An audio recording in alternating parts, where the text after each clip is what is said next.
When Casey returned home, his girlfriend's car was parked in the driveway. Her belongings were in the bedroom, and her beloved dog was running around the house, barking. But Rebecca herself was nowhere to be found. Where could the young student, who had come home for the weekend, have disappeared to? Could her beloved boyfriend have been involved? What could have happened in the house between the couple? What caused her to vanish forever? Or was everything not as it seemed at first glance? Friends, please support these videos with your activity.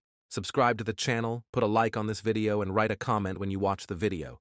Your activity is very valuable. Thank you. Rebecca Gould was born on April 28, 1982, in the small American town of Melbourne, Arkansas. She had 3 sisters, but shortly after the youngest was born, their parents divorced. The girls stayed with their mother, but continued to see their father. At first, they struggled with their parents' separation, but ultimately, it brought them closer together. After graduating high school, Rebecca enrolled in Northwest Arkansas Community College and moved to Fayetteville. One of her sisters was already studying at the same college, so they had the chance to see each other nearly every day. Although their home was only 40 kilometers from the college, the students sometimes found it hard to make time between classes. Still, the sisters always found a way to visit their family. In September 2004, when Rebecca was 22, she was looking forward to the start of a new semester at her college.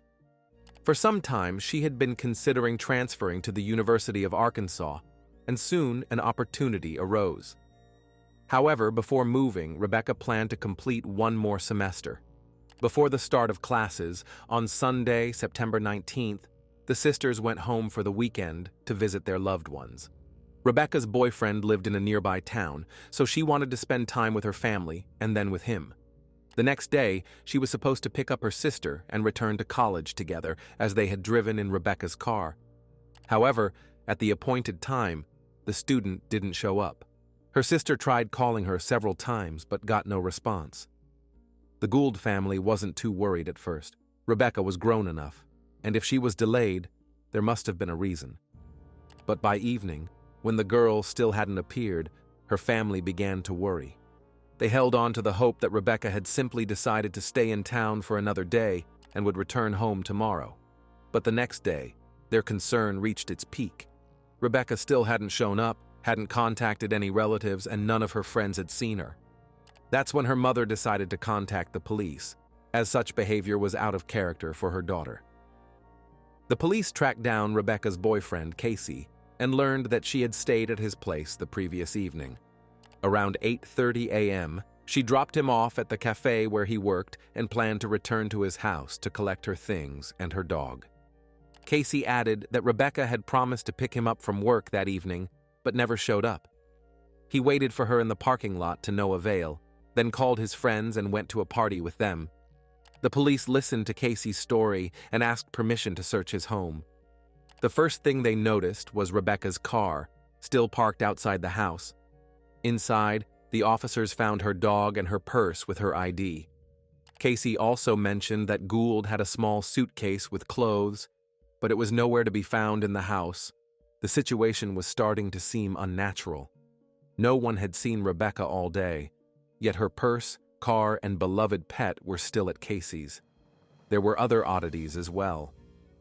One of the officers noticed that the bed had no linens, and the mattress was misaligned. Lifting it, the police found large red stains that resembled blood. Then the officers searched the house more thoroughly and found several more brownish stains on the floor and walls. In the washing machine, they found crumpled bed linens with red streaks, and under the bathtub, there were several bottles of bleach, which is sometimes used to destroy evidence. All of this looked suspicious and suggested that Rebecca Gould might no longer be alive. The investigators couldn't yet say with certainty whether the blood belonged to the missing girl, as DNA analysis took several days. While a team of forensic experts worked in the house, detectives began questioning Rebecca's boyfriend. He could have been the last person to see Gould before her disappearance, and a significant amount of blood was found in his home. Casey claimed he had nothing to do with the girl's disappearance. According to him, The last time he saw her was that morning before work, and she hadn't been in touch since. He mentioned that after spending the night with friends, he stopped by the house to change before his next shift, but insisted he hadn't noticed any blood splatter on the floor or walls or smelled any bleach. Casey also didn't think much of Rebecca's car parked outside or her belongings left in the room. The police weren't quick to take the young man's word, but at that point, they had no substantial evidence to suspect him of foul play. The officers decided to question all of Casey's friends he had spent Tuesday night with. The guys confirmed that he was indeed with them the entire time until morning. Since Casey had an alibi, the detectives continued searching for other leads. The police still had no idea what had happened to Rebecca or when exactly she had disappeared. All they knew was that she stopped communicating on Monday morning. Soon, the detectives got another lead. Reconstructing the timeline of events on the day of Gould's disappearance, they learned that she had stopped at a gas station near Casey's workplace, bought a sandwich for breakfast and coffee, and headed to his house. The store employees recognized her from a photo and confirmed that the student had come in after 8:30 a.m., which matched Casey's story. Later, the detectives found the same sandwich untouched in his house. This suggested that Gould had returned to her boyfriend's house, and something happened to her shortly after. Given that Casey was at work at the time, as confirmed by other employees, it was unlikely that he had anything to do with his girlfriend's death. Soon, the police received the results of the blood analysis from Casey's house. It was indeed Rebecca's blood. The experts found no traces of foreign DNA. The detectives continued their efforts to solve the crime, interviewing all of the missing girl's relatives and friends. They believed that if Rebecca had been attacked, it could have been someone close to her with a personal motive. However, their conversations with her loved ones yielded no results. On September 27, 2004, a week after her disappearance, Rebecca Gould's body was found on a highway in Izard County, about 19 kilometers from her boyfriend Casey's house. It was lying at the base of an embankment. To a passing driver, it was barely visible from the road. Whoever left the girl's body there didn't even try to hide or bury it. Apparently, the perpetrator simply pulled over to the side of the road and discarded Rebecca like unwanted trash in a ditch near the highway. After the autopsy, the coroner concluded that the victim had received multiple blows to the head with a heavy object. The cause of death was strangulation, and there were no defensive wounds on the body. It seemed the attacker caught the girl off guard, and she didn't even have time to realize what was happening. The experts also found no signs that Gould had been assaulted. The body had been exposed to the elements for about a week. The exact time of death couldn't be determined. However, the detectives identified a possible murder weapon used by the perpetrator. In Casey's house, there was a piano missing one of its legs. Experts confirmed that the victim's head injuries matched the shape of the piano leg. The homeowner explained that comprehending the gravity of the situation. The police were unable to find the suspected murder weapon, either in the house or near the location where the body was discovered. Now, they had to determine the motive. The investigators immediately ruled out the possibility of a failed robbery. Nothing was missing from the house except the piano leg and Rebecca's suitcase. A motive of a sexual nature was also dismissed. That left a personal motive. The perpetrator likely knew the girl's schedule and was aware that her boyfriend would be at work that morning. It was unlikely that he had been stalking her and waiting for the right moment to strike. It was also highly probable that Rebecca knew the perpetrator. Since there were no signs of a break-in, she might have let him inside herself. After the attack, the assailant spent several hours in the house, attempting to clean bloodstains with bleach. Then he carried the body out and loaded it into a vehicle to dispose of it along the way. Despite all this, the police had no physical evidence, and the investigation stalled. Detectives considered the possible involvement of hundreds of people, including acquaintances and relatives of both Rebecca and Casey. They checked neighbors and even residents of nearby towns. The police received numerous tips, but none proved useful. In most cases, locals simply voiced suspicions about others without backing them up with any real facts. Ultimately, Rebecca Gould's case went cold. Over the following years, the investigation was reopened several times and handed off to new teams of detectives, but no progress was made. The problem lay not only in the complete lack of evidence, but also in the inability to understand the perpetrator's motives. Eventually, the mysterious nature of this strange case caught the attention of the true crime community. The murder of Rebecca Gould became the subject of various TV shows and podcasts where people tried to uncover the truth. One such person was a journalist named George Jared, who had followed the case from the beginning. Jared even wrote a book about it and launched his own podcast. For many years, he tried to find out who took Rebecca's life. One day, George Jared met Jennifer Buchholz, a former police investigator from Colorado who was also interested in the case. They joined forces and created a social media group where they shared their thoughts on the investigation, discussed them with followers, and built hypotheses. After a few months of running the blog, George and Jennifer started noticing one subscriber named William Miller. His interest in the old unsolved case was, to put it mildly, surprising. First, Miller lived in the Philippines, and his intense interest in a crime in a small American town on the other side of the world seemed unnatural. He was also one of the most active subscribers, leaving numerous comments and constantly reaching out to the group's administrators through private messages. He wanted to help solve the crime, shared his thoughts on some controversial and unclear points, and proposed his own theories. Moreover, Miller demonstrated a high level of familiarity not only with specific details of the case, but also with the local area where it happened. So, George and Jennifer found the subscriber's behavior too suspicious, but kept quiet, fearing they might scare him off. The blog's authors wanted to extract as much information as possible from this person, but tried to do so discreetly. They were fortunate that one of the group's members was a genealogy expert. After conducting a simple analysis of his background, she uncovered a surprising fact. William Miller turned out to be Casey's cousin, Rebecca's boyfriend. After this discovery, George and Jennifer decided to contact the detectives working on the Gould case and share their concerns about his activities. The police reviewed the case files and realized that Miller's name had come up from the very beginning. It turned out that the young man had visited the town around the time the attack occurred. In 2004, Miller had already been questioned and stated that he had come from Texas to help a relative. He mentioned that he had visited his cousin twice before Rebecca's disappearance. The second time, Miller didn't even enter the house and just talked to Casey outside. In 2004, Miller didn't raise any suspicions, but now the detectives took a keen interest in him. Digging deeper, they learned that William had been a suspect in several cases.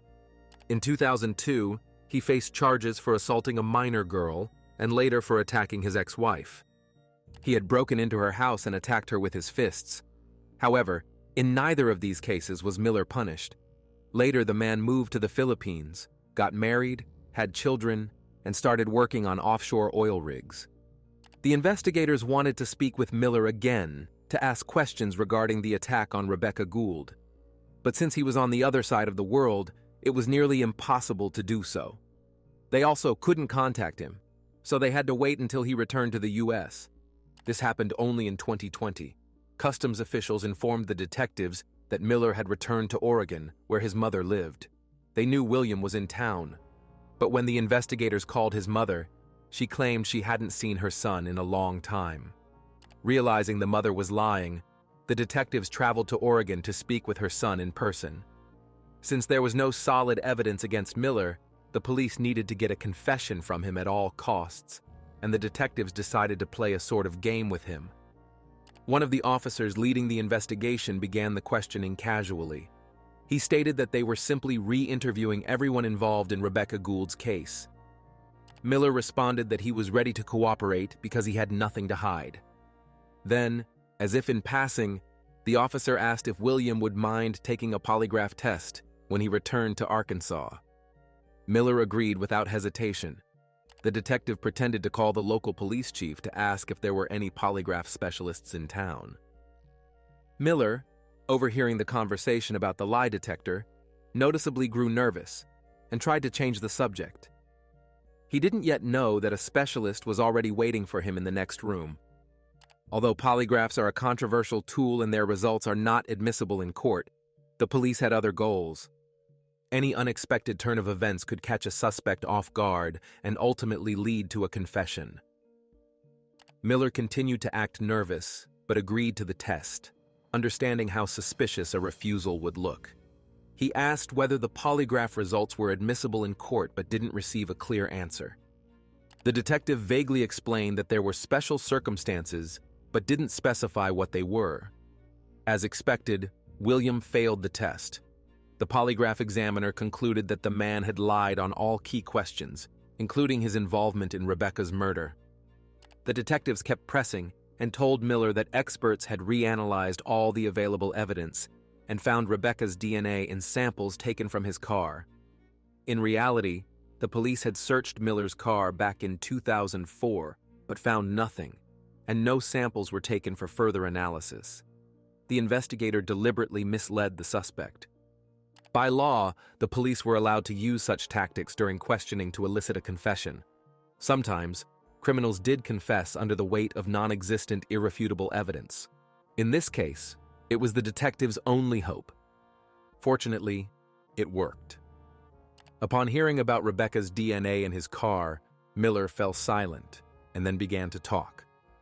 According to the suspect, he didn't harm Rebecca, but merely stumbled upon her lifeless body. That morning, he went to his cousin Casey's house and found an unknown man in a mask standing over the girl's bloodied body. Of course, the detectives didn't believe this story and insisted that William tell the truth. Finally, Miller abruptly interrupted the officer and said he sincerely regretted what he had done 16 years ago. On the morning of September 20th, 2004, William went hunting in the woods near Casey's house. For some unknown reason, he wanted to talk to his cousin's girlfriend, whom he had seen the day before. Miller knew Casey had already left for work, so he boldly knocked on the door and told Rebecca he needed to make a phone call. Gould let him in, and William pretended to dial a number. Meanwhile, Rebecca returned to the bedroom so as not to disturb his conversation. At that moment, an uncontrollable rage and desire to kill the girl overcame Miller. He broke off a piano leg, which was barely attached, and strode decisively into the bedroom. When William flung open the door, Rebecca was lying on the bed. He struck her on the head several times before strangling her. Then he wrapped the body in a sheet, placed it in his pickup truck, and tried to clean the blood from the floor, walls, and bed linens with bleach. Driving onto the highway, the man simply dumped the dead body under the embankment. Miller confessed that, for no apparent reason, an overwhelming urge to take Rebecca's life arose, and he couldn't control it. He said he had regretted his actions all these years, and now had to take responsibility. After that, William Miller was arrested and extradited to Arkansas, but there he suddenly retracted his confession and claimed innocence, which could have jeopardized the entire case.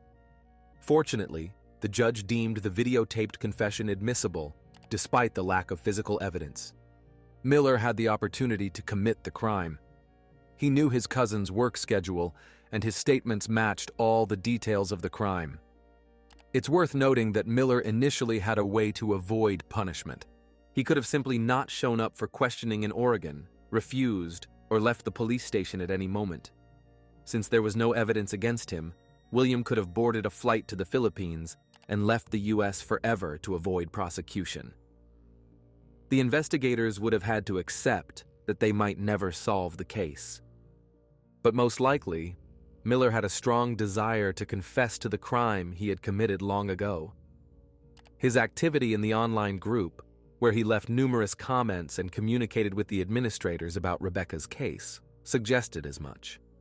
If he had stayed silent, it's likely no one would ever have found out what happened to the girl. But apparently, William was tired of battling what was weighing on him from within. Ultimately, Miller made a plea deal, and in 2022, received a 40-year prison sentence. However, the story didn't end there. Once behind bars, the man suddenly confessed to several other serious crimes. It turned out that over his lifetime, Miller had taken the lives of 5 other women whose names he didn't even know. He lured them into his car, drove them to secluded places, and then killed them. William chose his victims based on their appearance. He was drawn to young, slender, short blondes. The detectives immediately realized that this description perfectly matched Rebecca Gould's appearance. Meanwhile, the investigation into Miller continues. If you have finished watching, you are a real fan of true crime. Subscribe to the channel, turn on the bell notifications, and put the like. See you in the next video. Devon County in England, historically known as Devonshire, is renowned for its stunning natural beauty. It boasts numerous beaches, fishing towns, and resorts along the coast. The inland areas of the county are mostly rural, hilly, and sparsely populated compared to the rest of England. 30-year-old Lorraine Cox loved Devon. It was her homeland. Her family and many friends lived in the city of Exeter. That was her home. She never planned to leave the place until one day she fell in love with a woman named Eliza Fellows.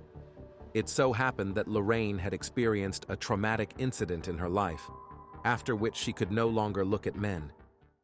Eliza lived in Scotland, which was quite far away. Their relationship began long distance and was limited to short trips to see each other on weekends and holidays. But by 2020, they had been together for 2 years. The women were planning a future together, a vibrant wedding attended by all their close relatives and friends. They even discussed having children. Their views on the matter aligned. So, overall, Eliza and Lorraine were happy. Neither of them, nor indeed the rest of the world, expected that a pandemic would strike in the spring of 2020. People in different countries were forced to stay home 24 hours a day, 7 days a week. The worst part was that no one knew how long the lockdown would last, a week, a month, or 6 months. Nobody understood how the situation would unfold. It was a difficult time for everyone, but especially for people separated by distance.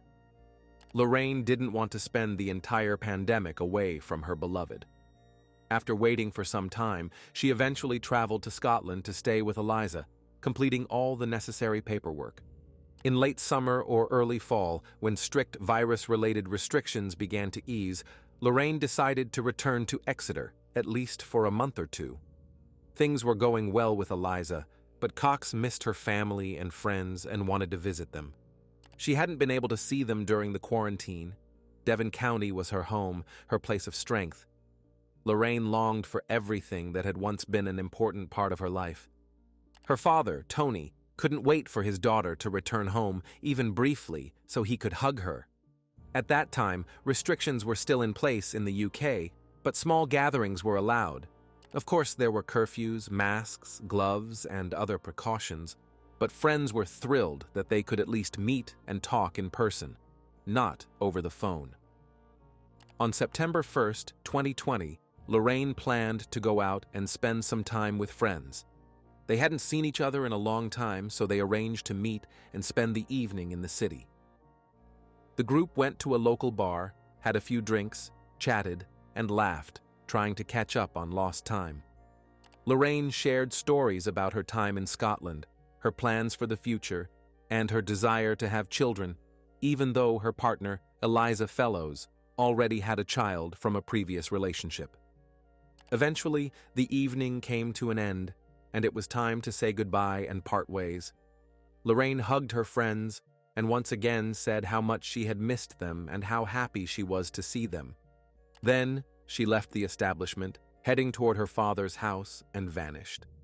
After that, no one saw her again. The next day, September 2nd, 2020, Lorraine logged into her social media account and posted a very unexpected message. She wrote that she was moving and starting a new life. From the context, it was clear she wasn't referring to Scotland, where she had spent the past 6 months. The statement made no sense at all. Everyone who knew Lorraine said she wouldn't take a single step without planning her actions thoroughly.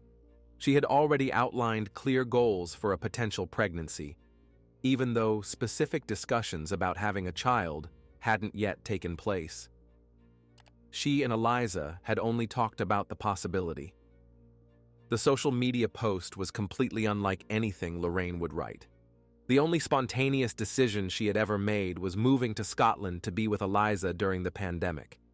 But that was more of an exception, driven by extraordinary circumstances, as she had to act quickly and decisively, either stay home with her family or be with the person she loved, and Cox chose the latter. Her friends and loved ones knew she planned to move to Scotland permanently. But in Lorraine's post, she mentioned a place called Plymouth, located in Devon County, about 43 miles from her father's house. This post caused serious concern among the young woman's friends. Imagine sitting in a cafe the previous evening, talking for hours about all sorts of topics, discussing future plans.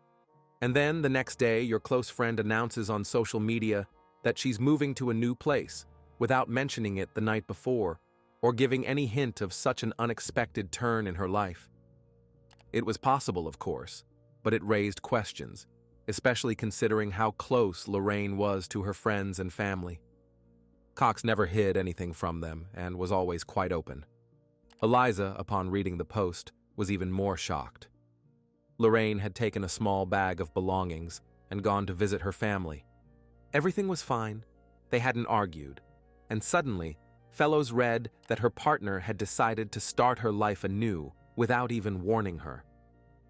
In short, the situation with the post on Cox's page caused worry and alarm among everyone who knew her. The second suspicious fact was the messages in messaging apps. Naturally, after the post about moving to Plymouth, many people started asking what had happened, and Lorraine responded. But her friends felt as though they were communicating with a completely different person. All those emojis, periods at the end of sentences, and similar details carry unique significance for each person. The language of communication was, in principle, similar, but there were nuances only close friends would notice. Part of the doubt stemmed from the fact that Cox's messages were rude, with an unmistakable tone of anger. For example, in response to a barrage of questions from Eliza about her sudden decision, Lorraine didn't even try to explain. What happened? Where are you moving? What did I do wrong? Fellows tried to reach her partner, but received only curt replies. At one point, she even got an emoji of a raised middle finger. This crude gesture signaled a demand to be left alone, to back off. This was the response from a woman who had maintained a long-distance relationship for 2 years, initiated the romance herself, and, upon learning of the pandemic, moved to Scotland without hesitation. Though her friends and Eliza were worried and confused, Lorraine's father, Tony, was the only one truly alarmed for his daughter. The man hadn't seen Lorraine for 2 days. When he left for work, she was still asleep in her room. When he returned, her bedroom door was also closed. Tony was surprised that his usually cheerful, lively daughter had suddenly locked herself in her room and didn't come out for breakfast or dinner. Her father always respected his adult daughter's wishes and never pressured her. He assumed Lorraine was sitting at her laptop, chatting with friends. Throughout the day, Tony waited for his daughter to appear and explain, but she never did. So he decided to have an honest conversation and find out the reason for her strange behavior. Tony approached his daughter's room, knocked, and, getting no response, pushed the door open. What he saw convinced him something was terribly wrong. Lorraine had type 1 diabetes and always carried a blood sugar testing kit, a glucometer, a lancing device, a container for test strips, and spare lancets. It was an essential part of her daily life. Cox needed to test her glucose levels several times a day to monitor them. When Tony looked into the room, his daughter wasn't there, but her open diabetes kit was on the table. There were no notes indicating Lorraine would be back soon. It appeared she hadn't spent the night at home at all. That's when Tony realized his daughter's life was in danger. He immediately went to the police station and reported her missing. At first, many thought Lorraine had simply gone out on errands and felt unwell. Her friends saw she had been online the previous day, so no one suspected Cox might have been abducted or, worse, killed. Though no one had seen her since she left the bar, Her friends had been messaging her on social media and were convinced she was fine. Only after learning that Lorraine was missing did her friends print flyers with her photo and distinguishing features and posted them around the city, especially near the bar where she was last seen. During an interview, one friend directly addressed Cox on television, asking her to reach out if she was in trouble. People had no real reason to think something bad had happened to Lorraine. Meanwhile, the police considered the possibility that the missing woman might have been a victim of a crime. Detectives investigated the details of Lorraine Cox's life to determine if there were any past incidents or if someone from her past could have harmed her. Eventually, investigators discovered that in May 2018, Cox had endured something horrific. She had been brutally assaulted by a 35-year-old man named Robert Prout. This man had already been convicted of attacking another woman, and he was soon to face trial for his actions. Lorraine disappeared just before the hearing. Once this information became public, it sparked numerous theories. One theory suggested that Robert had abducted Lorraine to prevent her from testifying against him, or that she had gone into hiding, fearing threats from her assailant. The police's top priority was to find Lorraine and ensure she was safe. Investigators began reviewing surveillance footage, starting with the bar where Cox was last seen. It was a laborious task. The police had to review an enormous amount of footage from cameras on various buildings near the bar and along the route she would have taken home. Specifically, they had about 11,000 hours of video from over 400 cameras. The process took considerable time. Slowly, from different angles, experts tracked the movements of the missing woman until they stumbled upon something significant. It turned out that after spending time with friends at the bar, Lorraine didn't head straight home to her father's house. She stopped by an establishment called Bodrum Kebab, bought takeout food, and sat on a nearby bench to eat. Then things got strange, as later that night, Lorraine returned to the building where the restaurant was located, but through a different entrance. She wasn't alone. At 2:45 a.m., Cox entered the restaurant building with a man or young person. Earlier, around 2 a.m., cameras captured the same man going for a walk in the direction where Lorraine was sitting. She had finished her late-night meal and was heading toward her father's house. The man followed her for several blocks. Perhaps this person, like a predator, was sizing up his potential victim, assessing her condition. The nighttime streets were deserted. There was no one around except Cox and her pursuer.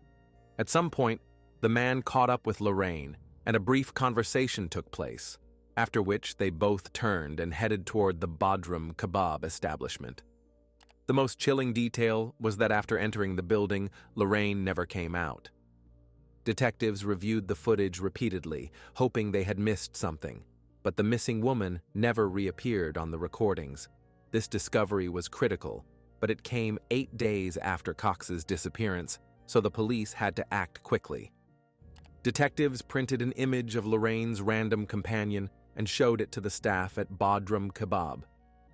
The restaurant owner told investigators that the young man in the photo lived in the same building as the cafe. The establishment occupied the ground floor, while apartments were rented out upstairs. However, the owner didn't know the man's name, as he had only moved in 5 weeks earlier. His housing was paid for by his employer, whose name appeared in the documents. Since the rent was paid by someone else, the landlord had no idea who the actual tenant was. That same evening, police entered through a side entrance, climbed the stairs, and knocked on the apartment directly above the diner. A young man opened the door. Upon entering, the investigators were somewhat puzzled by what they saw. Perhaps they expected to walk into a serial killer's lair and find the missing woman's body. But they were greeted by a cozy, neatly cleaned apartment. There were no signs of Lorraine Cox's presence. The young man introduced himself as Christopher Mayer and showed his ID. The officers explained the purpose of their visit and showed surveillance footage of Mayer and Lorraine entering the building together. But the man denied it was him in the footage. He also claimed he would never let a stranger into his apartment late at night because he wasn't interested in women. He was attracted to men. Somehow, the detectives gained access to Christopher's phone. Experts discovered that Lorraine's SIM card had been used in the device at some point. This immediately raised suspicions that this man might have been messaging the missing woman's friends from her social media account. All this remained to be confirmed. Christopher Mayer was arrested on suspicion of abducting Lorraine Cox. The police immediately cordoned off the building and called in a forensics team to search the apartment and surrounding area for evidence. They found plenty in the apartment. But the most horrifying discovery was in the trash bins not far from the building. It was a narrow alley between houses where containers were kept. Local residents, as well as employees from nearby shops and cafes, dumped their waste there. In one of the bins, among other garbage, police found a plastic bag containing human body parts. It wasn't an entire body, so identifying the remains immediately was impossible. In any case, Cox's disappearance case was now reclassified as a serious crime investigation. Her close friends took the news very hard. Eliza, Lorraine's partner, was in Scotland. She couldn't come to assist with the search. While Cox was considered missing, everyone held on to a faint hope for a positive outcome. But on September 9th, that hope vanished. Later, Eliza Fellows admitted that her life ended when she learned of Lorraine's death. She was breathing, her body was functioning, but Eliza no longer felt alive, reduced to a mere shell of a person. From that day, Fellows cut off all contact and became a recluse. She even considered following her beloved. The only thing holding her back was her child from a previous relationship, whom she couldn't abandon. That was the only reason she got up in the mornings. Soon, 5 more men aged 22, 30, 33, 43, and 71 were taken into custody. All 5 lived in apartments above the restaurant. They were all in the building the night Lorraine Cox entered and never left. Although Christopher was the only one caught on surveillance, the police didn't want to focus solely on one person. They decided to investigate all potential suspects to identify the real perpetrator. Unlike Mayer, the other 5 cooperated willingly, answered the detectives' questions clearly, and voluntarily provided DNA samples for analysis. In the end, all the men were released, and no charges were filed against them. But Christopher was silent and seemed entirely unwilling to cooperate with the police. However, this didn't stop investigators from discovering that his real name wasn't Christopher Mayer. It was Azam Mangori. As soon as the officers learned the man's true identity, they called him in for questioning and confronted him about deceiving the authorities. If he lied about his name, he could have lied about everything else. The suspect immediately began making excuses. According to Azam Mangori, he grew up in a very strict Kurdish family in Iraq. In their culture, it wasn't acceptable to openly discuss personal preferences. If anyone learned of his non-traditional orientation, he could have been stoned to death. When Azam left Iraq at 18, he feared people from his hometown might somehow discover his secret. To make it harder to track him, he started using the name Christopher Mayer. In December 2018, he applied for asylum but was denied. Technically, he wasn't even supposed to remain in the UK, but he stayed as an illegal immigrant, working as a market vendor. Azam used a fake ID to make it harder for immigration services to find and deport him. He tried to stay under the radar and avoid drawing attention. After sharing his backstory, Azam fell silent again. But the police didn't need his confession. They already had enough evidence to hold him accountable.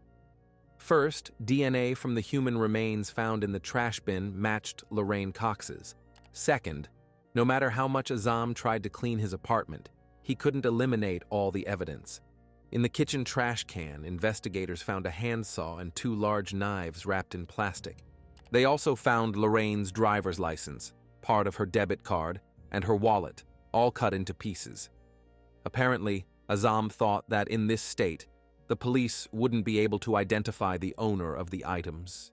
Bloodstains, wiped clean, were found throughout the apartment. Tests confirmed the blood belonged to the missing woman. Biological traces remained on the saw, knives, and plastic. In 8 days, The man hadn't bothered to dispose of such obvious evidence, and that was just what the police found in Azam's apartment. Behind the restaurant, in the same trash bins where Lorraine's remains were found, experts uncovered another garbage bag containing a men's t-shirt and a bedsheet with brownish stains. The woman's phone was in another bag, and her SIM card was found in a sewer drain. Detectives reviewed surveillance footage again to track Azam Mangori's movements the day after Lorraine's disappearance. Cameras caught him in a store buying items needed to dispose of a body: garbage bags, tape, and air freshener. He then took a taxi to another store where he purchased a large duffel bag. Later, footage showed Azam leaving his home with the bag stuffed full, getting into another taxi and heading somewhere. Naturally, he returned empty-handed. Detectives concluded that the rest of Lorraine's body was in that duffel bag, which Azam had discarded somewhere. Notably, the footage of the suspect carrying the large sports bag with unknown contents was recorded just hours before the police arrived. Mangori had barely managed to cover his tracks before law enforcement showed up. Using the cameras, detectives identified the number of each taxi the suspect used to move around the city and spoke to the drivers. They learned that Azam had traveled to the Tin Pit Hill area. That's where Lorraine's head and torso were later found, barely covered, lying under a pile of logs. The t-shirt Cox was wearing the night she disappeared was stuffed in her mouth. Police also discovered that a piece of skin had been cut from her back. It's unknown why this was done, but it was believed Azam wanted to keep a trophy. Perhaps he derived some perverse satisfaction from mutilating his victim's body. Unfortunately, some parts of Lorraine's body were never found. Her head, torso, legs, and other remains were so badly decomposed that determining the cause of death was nearly impossible. According to the coroner, the woman likely suffocated due to the t-shirt found in her mouth. But this was merely a hypothesis. Despite overwhelming evidence, Azam continued to deny his guilt. He insisted he hadn't seen Lorraine and didn't know what happened to her. The trial began in the spring of 2021. For the first time since his arrest, Azam Mangori shared his version of the events of that night. Of course, his story didn't align with many details, but it was the first time the suspect spoke about the crime. On September 1st, 2020, Lorraine Cox said goodbye to her friends, left the bar, and headed home.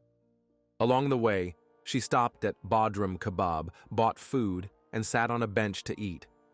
Around the same time, Azam left his apartment above the restaurant to get some fresh air and take a walk before bed. He and Cox met by chance on the street, and a conversation started. According to Azam, the conversation smoothly turned into flirting. This was an odd development, considering Lorraine was in a serious relationship with Eliza Fellows from Scotland. Moreover, both Cox and Mangori identified as having non-traditional orientations.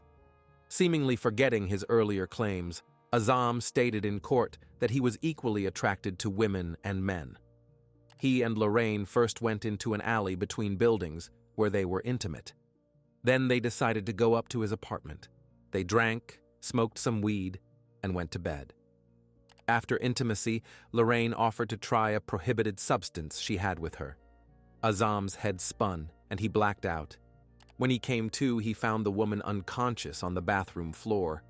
There was a puddle of urine next to her body, so Mangori assumed Lorraine had overdosed. He tried to perform CPR but didn't know how to do it properly. Azam had only seen people being saved with mouth-to-mouth resuscitation in movies and had never tried it himself. At some point, he realized his efforts were futile. Mangori claimed he couldn't call for help because he didn't know the emergency service number. Emergency numbers do vary by country, but Azam's excuses sounded absurd, as he had lived in England for several years and surely knew how to contact emergency services. The next part of his story was utterly fantastical. Mangori said that while sitting in the bathroom next to Lorraine's unconscious body, he saw strange creatures crawling out of her mouth. Perhaps he was trying to suggest he was still under the influence of drugs and hallucinating. In any case, Azam panicked and stuffed Lorraine's t-shirt into her mouth to keep the creatures from escaping. The scenario sounded absurd and implausible. Another reason it was hard to believe Azam was high, panicking and making mistakes was that police found a video he recorded shortly after Lorraine's death. Mangori filmed himself listening to music and blowing smoke at the camera. He appeared calm and collected. Azam claimed he believed Lorraine was still alive, even though he had stuffed a t-shirt down her throat. He said he wanted her loved ones not to worry, so he hacked her social media accounts and used her SIM card to send messages to her friends and family. This didn't align with his supposed goal. Why message people if you believed Lorraine would wake up soon and explain her absence herself? The true horror of the situation was that Azam kept Lorraine's body in his apartment for 8 days before finally trying to dispose of it. He admitted those days were hell for him. He developed mental health issues. When he decided to cut the body into 7 parts to remove it from the apartment, he claimed he didn't understand what he was doing.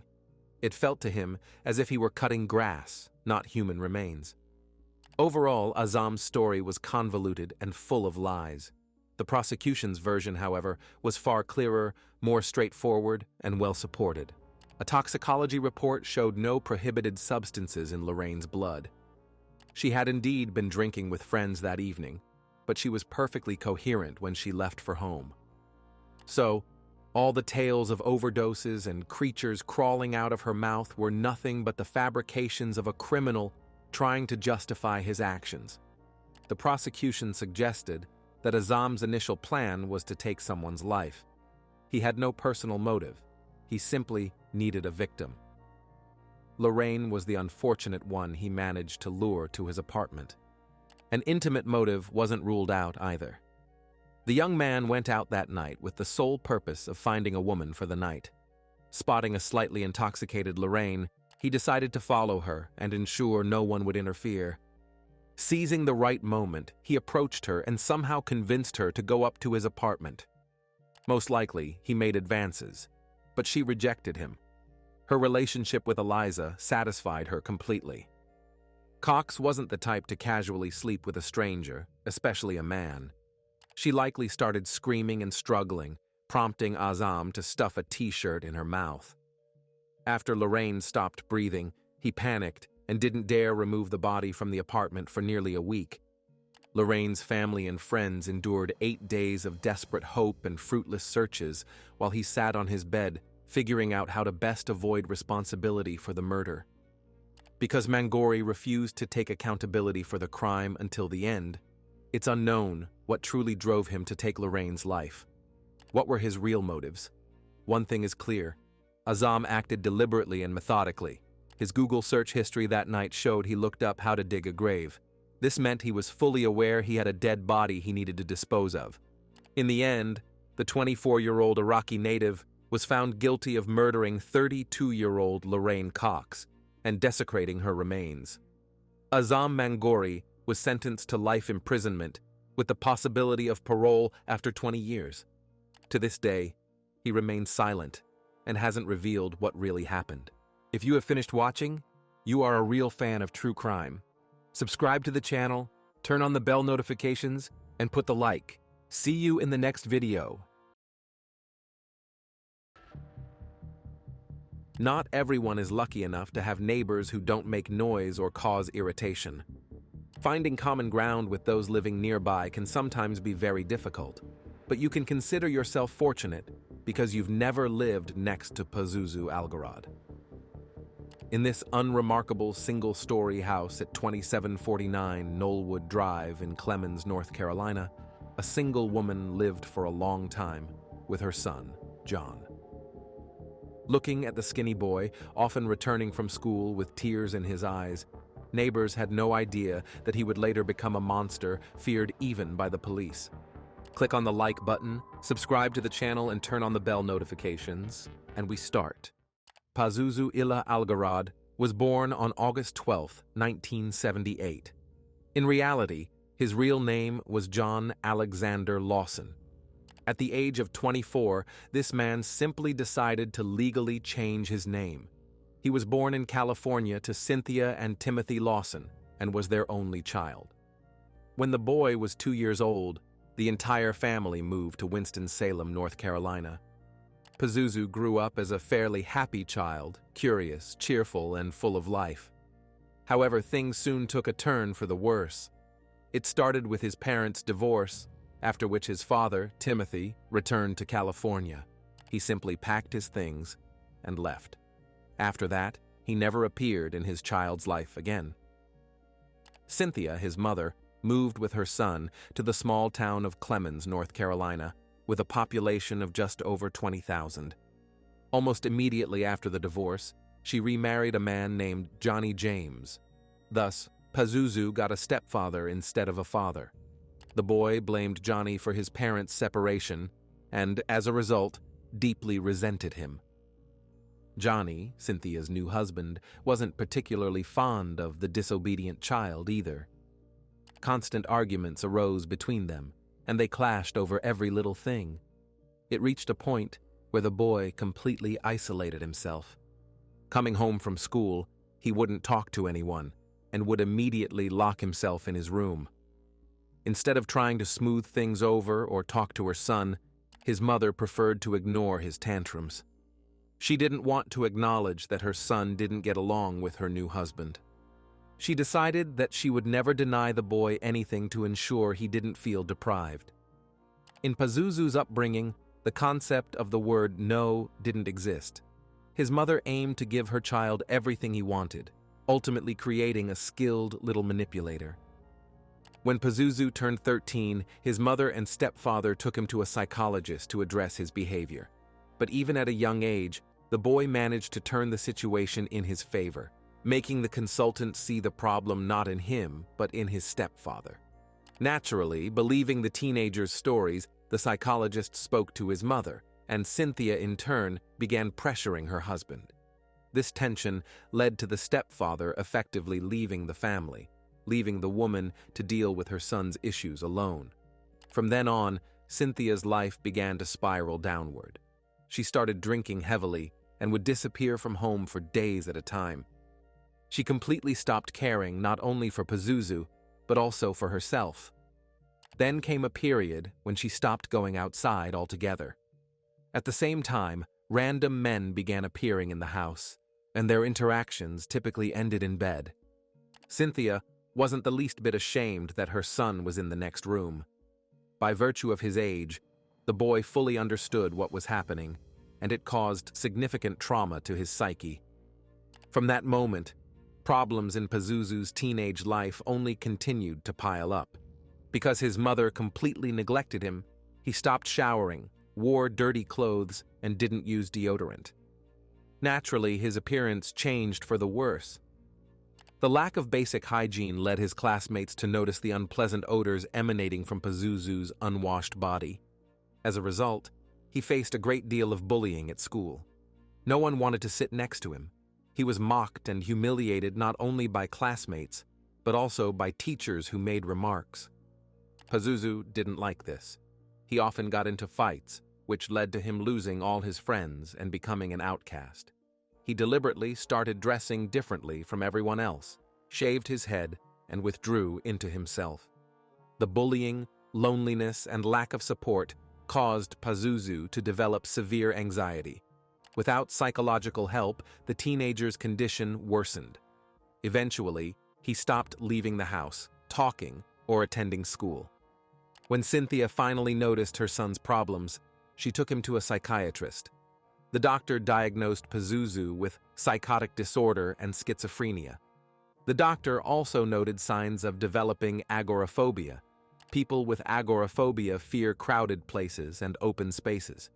They are terrified of leaving the house and facing situations beyond their control. Pazuzu was strongly recommended to undergo treatment to alleviate his condition. However, the treatment was quite expensive, and Cynthia simply couldn't afford it. No one seriously addressed the young man's mental health. Eventually, Pazuzu returned to school but became a true nightmare for both teachers and classmates. This was largely because Cynthia was far from the best mother. Not only did she fail to raise her son properly, but she did everything to ruin his life completely. The boy couldn't cope with his mental health issues on his own. To make matters worse, starting at age 13, Pazuzu became addicted to illegal substances and alcohol. To cope with his situation, he simply began escaping reality. Worst of all, Cynthia enabled this behavior. She bought her son beer just to keep him from getting on her nerves.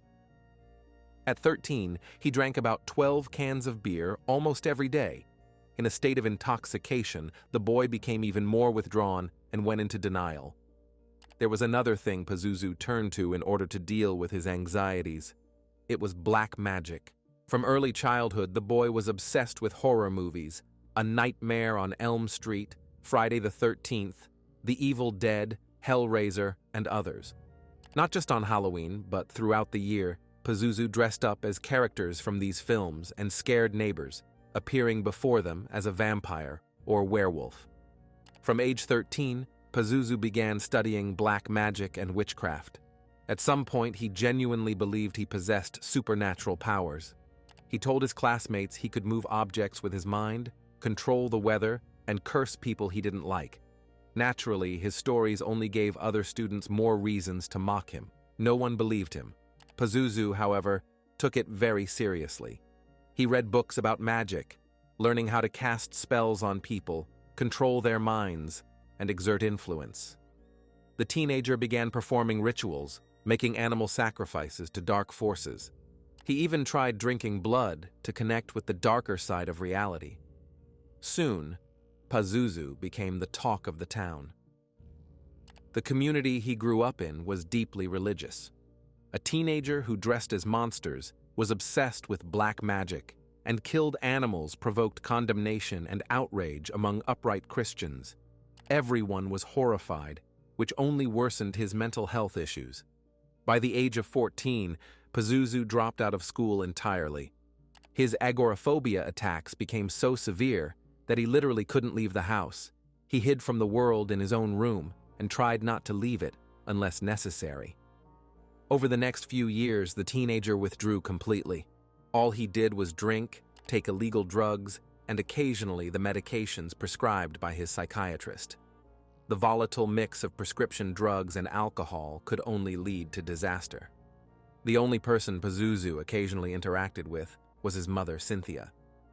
This period of seclusion lasted until he was 18, after which the young man slowly began to emerge from his shell. Due to his mental health issues, Pazuzu was granted disability benefits.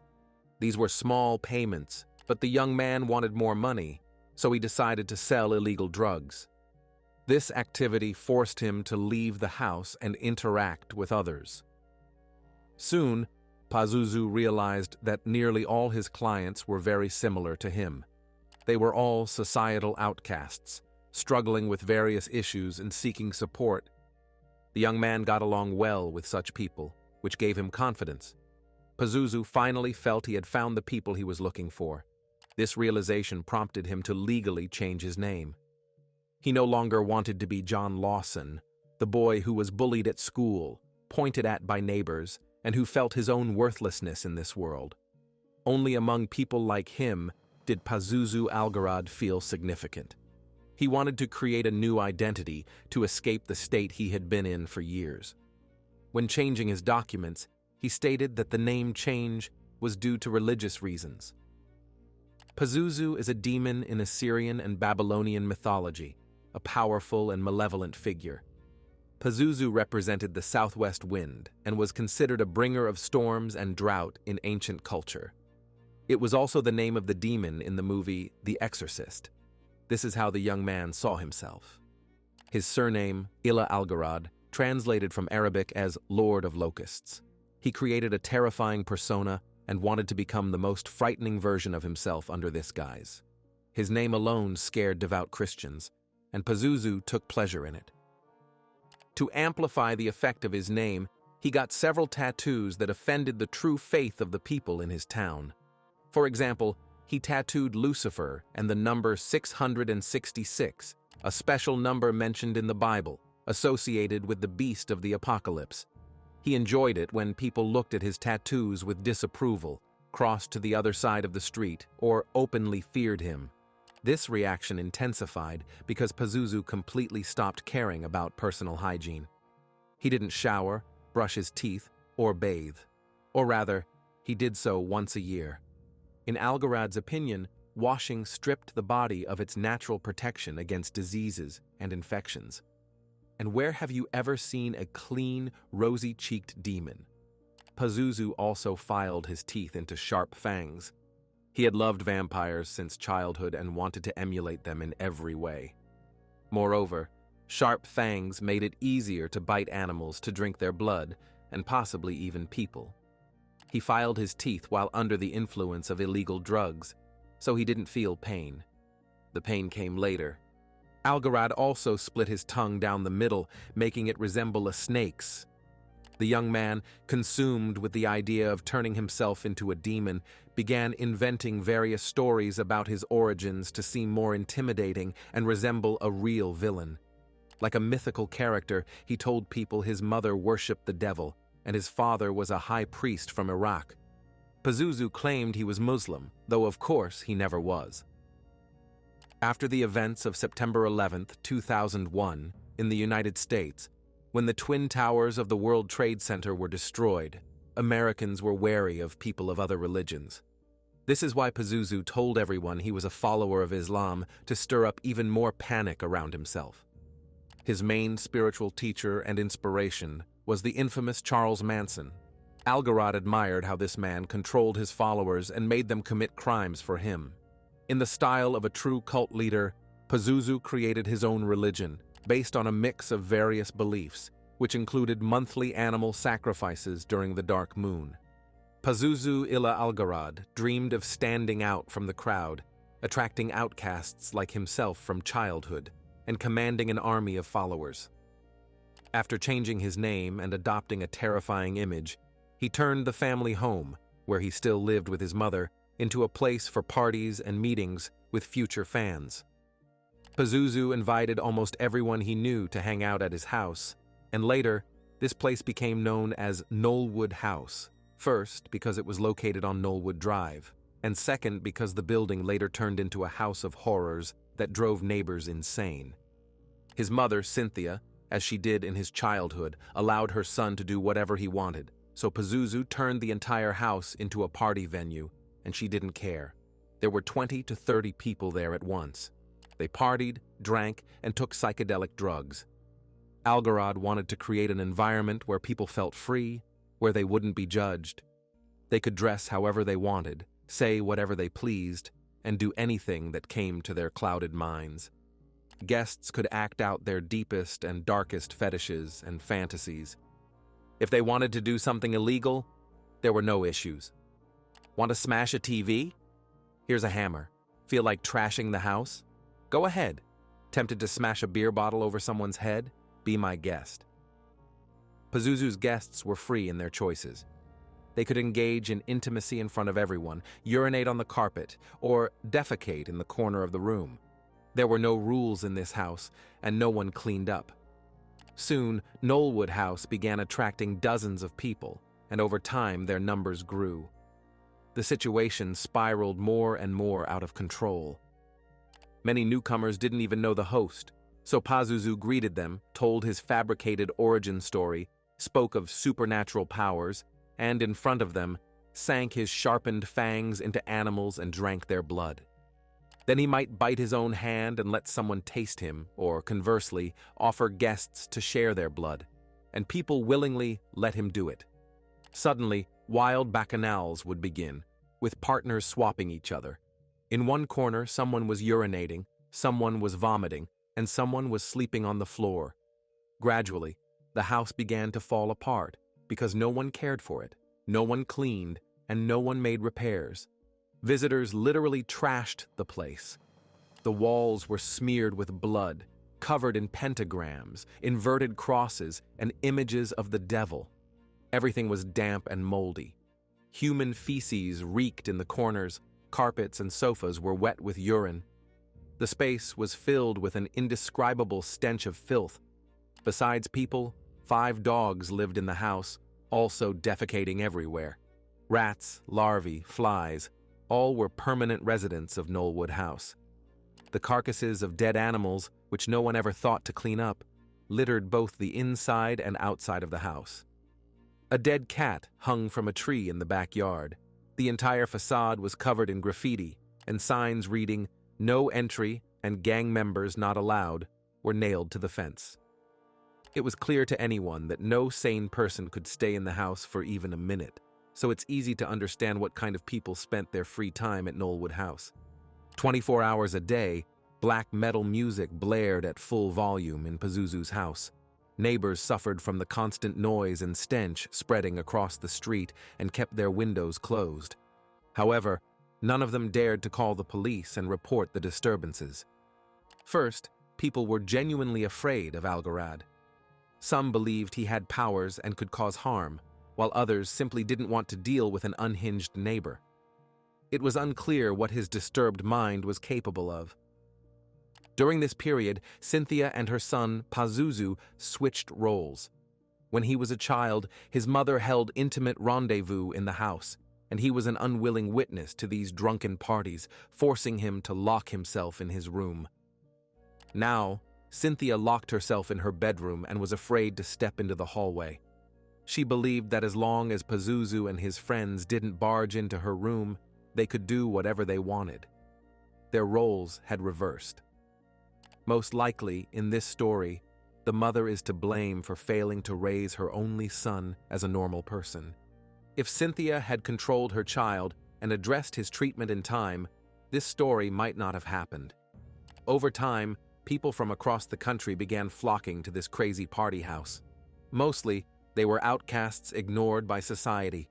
They loved the freedom and attention provided by the host of Knollwood House. Now, they finally felt they belonged to a community, something they'd never had before, and began to exalt Pazuzu, worship him, and look up to Algarad. It resembled a cult. And Pazuzu undoubtedly enjoyed all this attention. It gave him confidence in his own abilities. The young man grew up an outcast, never had close friends, and was very lonely and isolated. Now, all these people worshipped him and were ready to follow his orders. And Pazuzu truly felt unique. His perverse charisma attracted certain minds, losers, outcasts, people living on the edge, or those who wanted to live on the edge. Since Algarad had power over his followers, he began manipulating and controlling them to see how far they would go for him. Sometimes, Pazuzu was very charming when he saw some opportunity. If he wanted someone to commit a crime for him, they would gladly do it because Algarad had power over the people who came to his house. Pazuzu didn't just have male followers, he also attracted many women. By then, Algarad was over 30, while his admirers were barely out of their late teens, aged 18 to 20. The girls were much younger, far more vulnerable and naive, making them easy to manipulate. Moreover, the fans he interacted with at Knollwood House fell head over heels for him, despite his disregard for showers and basic hygiene. In the typical manner of a cult leader, Pazuzu decided to make several of his followers his brides. He wasn't officially married to any of them. It wasn't necessary for him. He simply called them his spiritual wives or brides. One such bride was a young woman named Amber Birch, born in January 1990 to an ordinary family. Amber had a happy childhood, excelled in school, and her greatest passion was horses, which her family owned. She often rode with friends and spent time in nature. In 2008, Birch graduated high school, and that's when she first met Pazuzu Algarad. She was 18 and he was 30. A relationship developed between them, and Amber changed literally overnight. She stopped caring about herself, stopped showering, tried illegal drugs for the first time, and began drinking alcohol. She even turned her teeth into fangs, as Pazuzu had done. On social media, Birch's status claimed she was legally married to Algarad. Her entire life revolved around worshipping her so-called husband, as she completely cut off her friends and family. Pazuzu's second wife was a young woman named Crystal Matlock. She met him when she was 20. Her situation was very similar to Amber's. Crystal was completely consumed by Algarad, calling him her hero and savior, worshipping him and forgetting about her family and close friends. Besides Crystal and Amber, There were other girls who considered themselves Pazuzu's brides, but little is known about them. The parties at Knollwood House continued, and with the rise of social media, rumors of the wild bacchanals spread quickly. In 2009, things at the house took an increasingly darker turn. If Pazuzu previously boasted about supernatural powers, he now began showing everyone his weapon collection, consisting of numerous knives and several guns stored in the dishwasher. Because Algarad got away with his criminal activities for years, including using illegal drugs, killing animals, and disturbing the peace, he felt untouchable and began revealing an even crueler side of his personality. Now, when new guests came to the house, Pazuzu bragged that he could easily kill someone. He claimed he had killed several homeless people just for fun, and then sent a couple of prostitutes to their deaths. He told tales that several bodies were buried in his backyard. When someone expressed doubts about these stories, Pazuzu said that similar skeptics were lying in his basement, and the smell in the house supposedly came from the decomposing bodies down there. The host warned new guests that if they didn't follow his orders, they'd end up in that basement. The scariest part was that this didn't scare or repel people from Knollwood House. It attracted even more. Most likely, people simply turned a blind eye to what Pazuzu was doing. They just needed an environment where they could freely use illegal drugs and connect with like-minded individuals. In 2009, two men visited Algarad's house for the first time, Joshua Wetzler and Tommy Dean Welch. Joshua Wetzler was 32 at the time. He was born in North Carolina and, after graduating high school, met a girl named Stacy at a music festival. They bonded over their love for horses. The two hit it off immediately, and a romance sparked. In 2002, the couple bought a small plot of land, turning it into a small rehabilitation center for horses. Soon, Josh and Stacy had a son. As construction on the property progressed, the couple began facing financial difficulties. To earn some money, Josh started a business trimming hooves. Things seemed to be looking up, at least enough to stay afloat. But one day, Josh made the mistake of ordering hallucinogenic mushrooms by mail. He was caught, and he was charged with a criminal offense. After that, his life fell apart completely because clients stopped coming to him. Josh was fired from his job and couldn't find another. Soon, Stacy left him, taking their son and gaining full custody. The father was only allowed to see his son under supervision. Due to one foolish mistake, his life went off the rails. Joshua Wetzler became a societal outcast. He faced financial struggles and was forced to sell illegal drugs to support himself. This activity brought him into contact with unsavory people. That's when he first met the host of Knollwood House, Pazuzu Algarad. In the summer of 2009, Josh went to visit his son. He, Stacy, and the boy had a great time together. They made pizza, played, and planned their next meeting. But that visit was the last. Stacy and her son never saw Joshua again. At first, the woman thought Wetzler had violated his probation and was sent to prison, or perhaps he had fled to another state to avoid the police. But it later turned out that Josh had simply vanished from the face of the earth, and no one knew where he went. The second man was Tommy Dean Welch. He was about 30 years old. Tommy was the eldest of three brothers. He grew up in Arkansas. His passion was cars. He was skilled with engines and could fix any breakdown. Tommy was devoted to his family, where he had two young nephews. The man never used anything illegal. He rarely even drank alcohol. Somehow, in 2009, Tommy met Pazuzu, and it led to devastating consequences for Welch.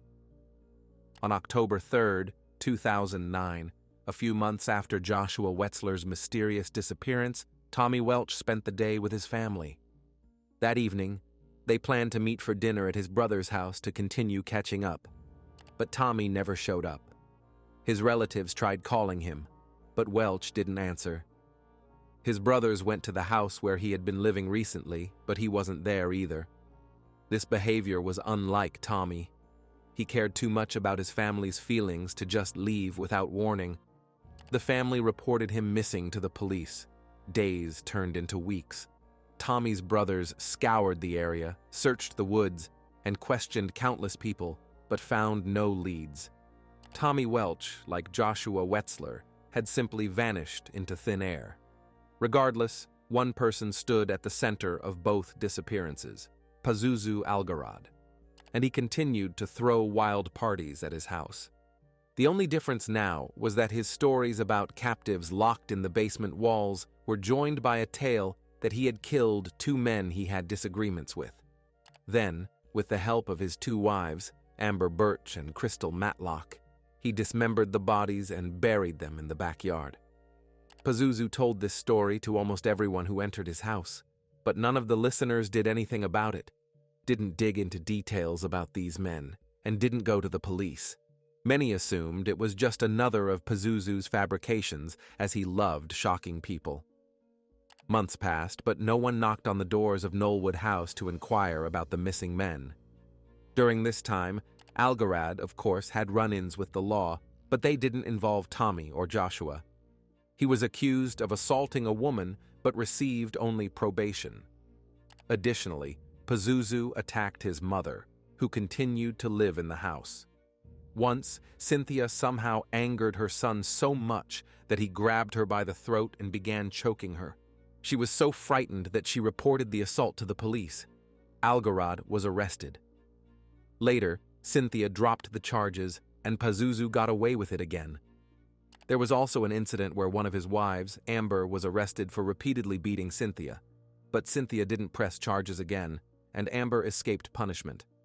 No matter how many times Pazuzu had issues with the law, he managed to walk away unscathed. He only received probation. In early 2010, about 6 months after Joshua Wetzler's disappearance, the police found his abandoned car. His former girlfriend didn't yet know that Josh was missing. She thought Wetzler was on the run, but she increasingly heard rumors that the father of her child was dead and someone named Algarad was to blame. One day, a close friend called Stacy and said Josh was buried in Pazuzu's backyard. Not knowing who Pazuzu was, Stacy still went to the authorities. Though she didn't believe the rumors, her friend's words made her worry. It turned out the police had also heard about Knollwood House and the supposed remains of two men buried in the backyard, but they couldn't act on rumors alone. Stacy's report prompted the authorities to take action. Finally, on February 23, 2010, the police arrived at Algarad's house with a search warrant. They headed straight to the backyard, but there was a problem. The detectives didn't have the proper equipment to search for bodies underground. Officers walked the yard, moved a few rocks, but naturally found nothing. They had a canine unit with them, but the dogs were thrown off by the strong smell coming from the house, so they didn't pick up anything either. The stench of death wasn't just in the backyard. The entire building was saturated with it. As foolish as it sounds, the investigators concluded there were no bodies on the property, and Pazuzu had nothing to do with Joshua and Tommy's disappearance. Both investigations stalled for several more months until another tragedy struck. On June 7, 2010, the body of Joseph Chandler was found on the bank of a river where Pazuzu often performed rituals. The man died from a gunshot wound. His mother had reported him missing to the police a few days earlier. She described her son as the kindest person in the world. She was devastated when she learned his fate. Since Pazuzu was a well-known figure in the area, it didn't take long for the police to link Joseph Chandler's death to Algarad. Somehow, 3 men ended up on the riverbank: Pazuzu, Joseph Chandler, and a man named Nicholas Rizzi. It's unclear what connected them. Most likely, a dispute broke out. Algarad pulled a gun from the car, but Nicholas Rizzi beat him to it, firing first and shooting Chandler point blank. Afterward, both men fled the scene, and Pazuzu allowed Nicholas to hide in his house. When the police raided the house with a search warrant, both were arrested and charged with the killing. During interrogation, Rizzi claimed the shooting was an accident, and the detectives believed him. Nicholas admitted he accidentally pulled the trigger and pleaded guilty to involuntary manslaughter. He was sentenced to 13 months in prison. That's how much a human life was worth, according to the judge. Joseph Chandler's mother wasn't even allowed into the courtroom, so one can only guess how fair the verdict was. It's safe to say there was no justice in the Chandler case. For some reason, the detectives immediately believed it was an accident and didn't investigate further. But considering Algarod's power over people, he could easily have convinced Ritzy to take the blame for the crime. Nevertheless, Pazuzu was charged with aiding and abetting involuntary manslaughter and withholding information from investigators by allowing the suspect to hide in his house. However, Algarod received only probation again. In 2011, Pazuzu's mother, Cynthia, who had put up with her son's madness for years, decided she'd had enough and wanted to put an end to it. For years, she had lived in a locked room in the trashed house, afraid to step into the hallway. She went to the police and told investigators she had witnessed a crime. She saw with her own eyes how her son shot a man and then, with his wife Amber, buried the remains in the backyard. When the authorities asked Cynthia for permission to search the house, she categorically refused. The thing was, she was terrified of her son. If Pazuzu found out his mother had gone to the police, he would have been furious, and who knows how it would have ended. In the end, her trip to the sheriff's office was pointless. The detectives recorded Cynthia's statement, and that was it. They didn't try to obtain a search warrant on their own, didn't question Algarod, and took no action whatsoever. 3 more years passed. Pazuzu continued to live by his own rules, or rather the complete lack thereof, and ruin the lives of those around him. He still bragged to everyone that he had killed several people. Those crimes went unpunished. Neighbors feared Algarod, his own mother feared him, and it seems even the police feared him. How else to explain their inaction for so many years? However, one person wasn't intimidated by the grim image of the self-proclaimed demon. Long ago, before Pazuzu truly lost his mind and began going insane, he had a friend. Perhaps this was the only person who managed to resist Algarod's negative influence. His name was Matt Flowers. Matt realized that if he stayed any longer, he wouldn't escape the pit he and Pazuzu were digging for themselves. Flowers wasn't going to let illegal drugs ruin his life. So he mustered his willpower and joined the U.S. Army, later serving in Iraq for a long time. In October 2014, when Matt was back home, he started hearing rumors that his former friend had gone so far as to kill people and bury them in his backyard. Flowers, now a veteran, wasn't going to turn a blind eye to such lawlessness.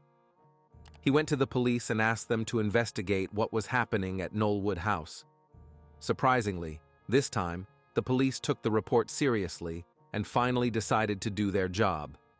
Detectives obtained a search warrant, experts brought all the necessary equipment, and 5 years after the disappearance of the 2 men, 2 shallow graves were found in Pazuzu's backyard. The skeletal remains were later identified as those of the missing Joshua Wetzler and Tommy Welch. If the police had shown some diligence the first time, they would have found the remains sooner. And then, perhaps, Joseph Chandler would still be alive. The most horrific part is that Pazuzu never hid what was buried in his garden. Algarod was finally arrested along with his 2 wives, Amber Birch and Crystal Matlock. After the arrest, detectives thoroughly searched the house. Photos of the interior of Knollwood House made it to the media. The public was shocked by the horror taking place in the house. Garbage was everywhere, furniture was broken, and walls were smeared with blood and covered in spray-painted graffiti. Fortunately, the photos couldn't convey the stench that filled the house and its surroundings. During the investigation, detectives had to interview countless people who visited Pazuzu's house, but they never fully figured out how Josh and Tommy ended up at Knollwood House. Algarod and his wives said almost nothing. In the summer of 2009, Pazuzu got into an argument with Josh Wetzler, pulled out a gun, and shot his rival 7 times in the head and torso. Then he dragged the body to the basement to dismember it. With the help of the 2 women, Amber and Crystal, he buried the remains in a shallow pit in his backyard. The reason for their argument couldn't be determined. After the killing, Pazuzu took a blood-soaked bandana from Josh and wore it. He even appeared in that bandana in an adult home video. This served as another piece of evidence against him. In October 2009, Tommy Welch was sitting on a couch in Pazuzu's house. He was sent to the afterlife with a shot to the back of the head. The men had also argued beforehand. However, this time, it wasn't Algarad who fired the shot, but his wife, Amber. Tommy met the same fate as Wetzler. It remains a mystery how Tommy and Pazuzu met. Welch didn't use illegal drugs, didn't suffer from depression, and wasn't an outcast. How did a man who spent the day with his family end up at Knollwood House? His relatives never found out. Pazuzu Algarad and Amber Birch were charged with intentional murder. Crystal Matlock was charged with aiding and abetting. All three were behind bars awaiting trial. However, the dark worshipper never faced trial. Early in the morning on October 28, 2015, 36-year-old Pazuzu Algarad was found dead in his cell at the Central Prison of North Carolina. His death was ruled a suicide. He bled to death from a deep cut on his left arm. The tool he used remains unknown. Some speculated he bit his own arm with his sharpened teeth. Others suggested prison staff allowed or even helped him take his life. But these are only unconfirmed rumors, as the autopsy couldn't determine the exact cause of death. The worst part of his death is that Pazuzu was the only one with answers to many questions. Now, much will remain a mystery for the families whose loved ones died at Algarad's hands. The mother of one victim said the dark worshipper cowardly escaped, unwilling to take responsibility for his actions. She hoped he was burning in hell. Later, in an interview, Cynthia James, Pazuzu's mother, said her son was by no means an angel, but he wasn't a bad person or what people called him. Amber and Crystal also didn't face trial, having fully admitted their guilt. In March 2017, Amber Birch was sentenced to a minimum of 30 years in prison. Crystal Matlock received 3 years for aiding and abetting. Pazuzu Algarad's house was deemed unfit for habitation. Knollwood House, which had become a haven for a crowd of outcasts, was demolished on April 24, 2015. The lot was put up for sale. Neighbors were overjoyed that the self-proclaimed devil would never return to their street. If you have finished watching, you are a real fan of true crime. Subscribe to the channel, turn on the bell notifications, and put the like. See you in the next video. This charming, gray-haired man, somewhat resembling Santa Claus, was adored by all his colleagues and neighbors. He worked as an obstetrician-gynecologist and treated all his patients with fatherly care. But when Robert was alone with a woman in his office, depraved horrors began to unfold. Robert Haddon was born in 1959. He grew up in Long Island, New York, along with his 3 siblings. The boy did not receive proper upbringing, and his childhood could hardly be called happy. Robert felt no parental love and desperately craved attention and approval. He was born blind in one eye. Additionally, Haddon was hard of hearing in one ear. Congenital health issues led to isolation and constant bullying from peers. The boy's mother was an alcoholic. When she drank, she would fall asleep immediately. When sober, the woman was very distant and emotionless. She was completely unconcerned with her children's struggles. Often, Robert would come home from school to find his mother lying on the couch in the same position. Robert's father was rarely home, and even when he was cold and indifferent, never offering his son any support. So it's understandable why Haddon grew up craving the attention and affection he never received at home. However, this wasn't the worst thing that happened to him in childhood. Starting at age 11, Robert was molested by his older brother. The relationships among all 4 Haddon children were quite strange. The main aggressor was the eldest brother, William. Whenever their parents were away, he forced Robert to engage in intimate acts with him. Naturally, the older brother's molestation affected the teenager's psyche. As a result, his boundaries of acceptability became blurred. Robert didn't understand what healthy intimacy was and he truly had no one to turn to for help. As Haddon grew older, he became even more withdrawn. The teenager wanted to fade into the background at school and become invisible. Apparently, he succeeded, as many classmates barely remembered him. At home, however, Robert became a sort of primary caregiver. Out of all the children, he was the one who looked after their mother. When she was hungover, he would lift her off the floor and drag her to bed, clean up after her, and pour out bottles with leftover alcohol. The boy also always stood between his mom and dad when they argued. He did everything he could to prevent conflict. Soon, Robert became his mother's favorite child. The woman repeatedly told him how smart he was and how she wanted him to grow up to be a doctor. Because the teenager desperately needed love, he took his mother's words literally. Meanwhile, the Haddon family was becoming increasingly dysfunctional. The older sister, Elizabeth, followed in her mother's footsteps. She began drinking too often, and her hobby quickly turned into an addiction. The girl also had an abusive boyfriend, whom Robert occasionally had to protect her from. The older brother, William, became addicted to illegal substances.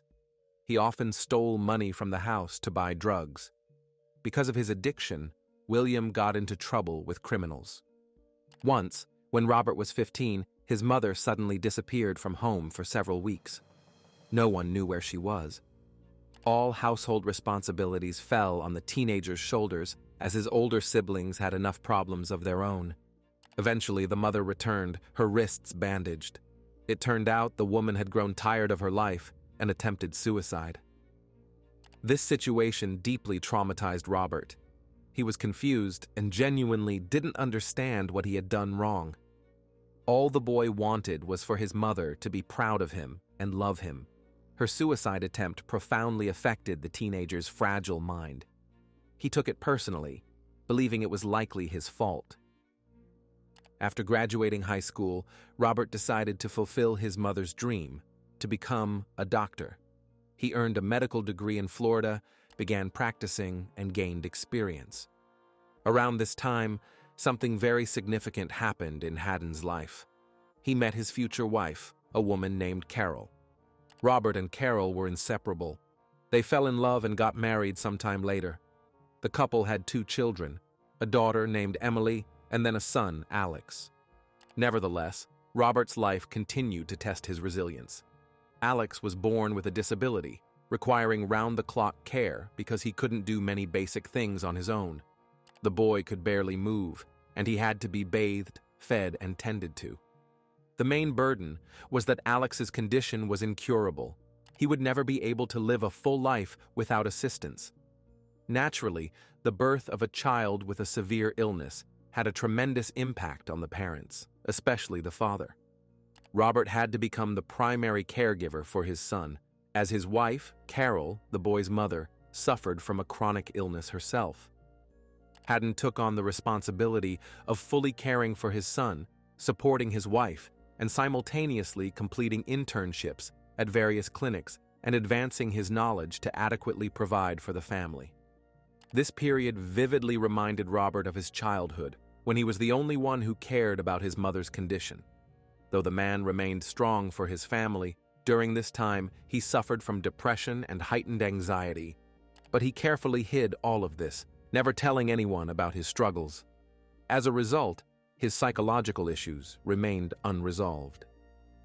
By age 30, Robert had completed his medical education and landed his first real job as a doctor at the Columbia University Hospital located in Upper Manhattan. At this Irving Medical Center, thousands of patients from across the city were treated. Columbia University had a reputation as one of the best universities in America and beyond. So, in this prestigious institution, Haddon took a position as an obstetrician gynecologist. In the early 1990s, during his first few years of work, Robert became so popular among his patients that some even traveled from other states for appointments with him. Women loved him because he was genuinely an excellent doctor, while also being friendly and compassionate. Robert made his patients feel valued. He always listened carefully to their complaints and wishes. No one could ever say a bad word about him. Haddon was also popular among other staff at the Irving Medical Center. Most considered him a wonderful person. Robert was quiet, even a bit awkward, but kind and understanding. He was always happy to help his colleagues, never caused a fuss, and never complained about anything. Working with him was easy and pleasant. However, people had no idea that behind his modest smile and agreeable demeanor, something sinister was lurking. Friends, please support these videos with your activity. Subscribe to the channel, put a like on this video, and write a comment when you watch the video. Your activity is very valuable. Thank you. One day, Robert was going about his usual business, conducting a routine patient examination. Also in the room was a nurse assistant, a woman named Terry. Terry had participated in hundreds, if not thousands, of gynecological exams. She was an experienced employee and knew exactly how everything should proceed. That day, the appointment went as usual. Terry was taking notes in the chart and recording Dr. Haddon's recommendations. When the examination was over, the patient got off the exam table, and at that moment, Terry left the room to give the doctor a chance to speak with the woman privately, discuss test results, and so forth. As the nurse walked down the hallway, she remembered she forgot to grab a document, so she had to return to the office for it. She approached the door and knocked softly so as not to startle the patient. When no one answered her knock, Terry opened the door to see if anyone was in the office. What she saw horrified her to the core. The patient was lying back on the exam table, though the examination was already over. Her legs were covered with a sheet, and Dr. Haddon stood nearby. With his left hand, he was holding the woman's leg, and with his right hand, he was making some up and down movements under the sheet.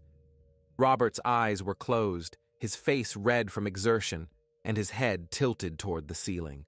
The man was clearly experiencing sexual satisfaction. There was no medical purpose or innocent explanation for what Robert was doing. He blatantly used the patient to fulfill his own intimate fantasies.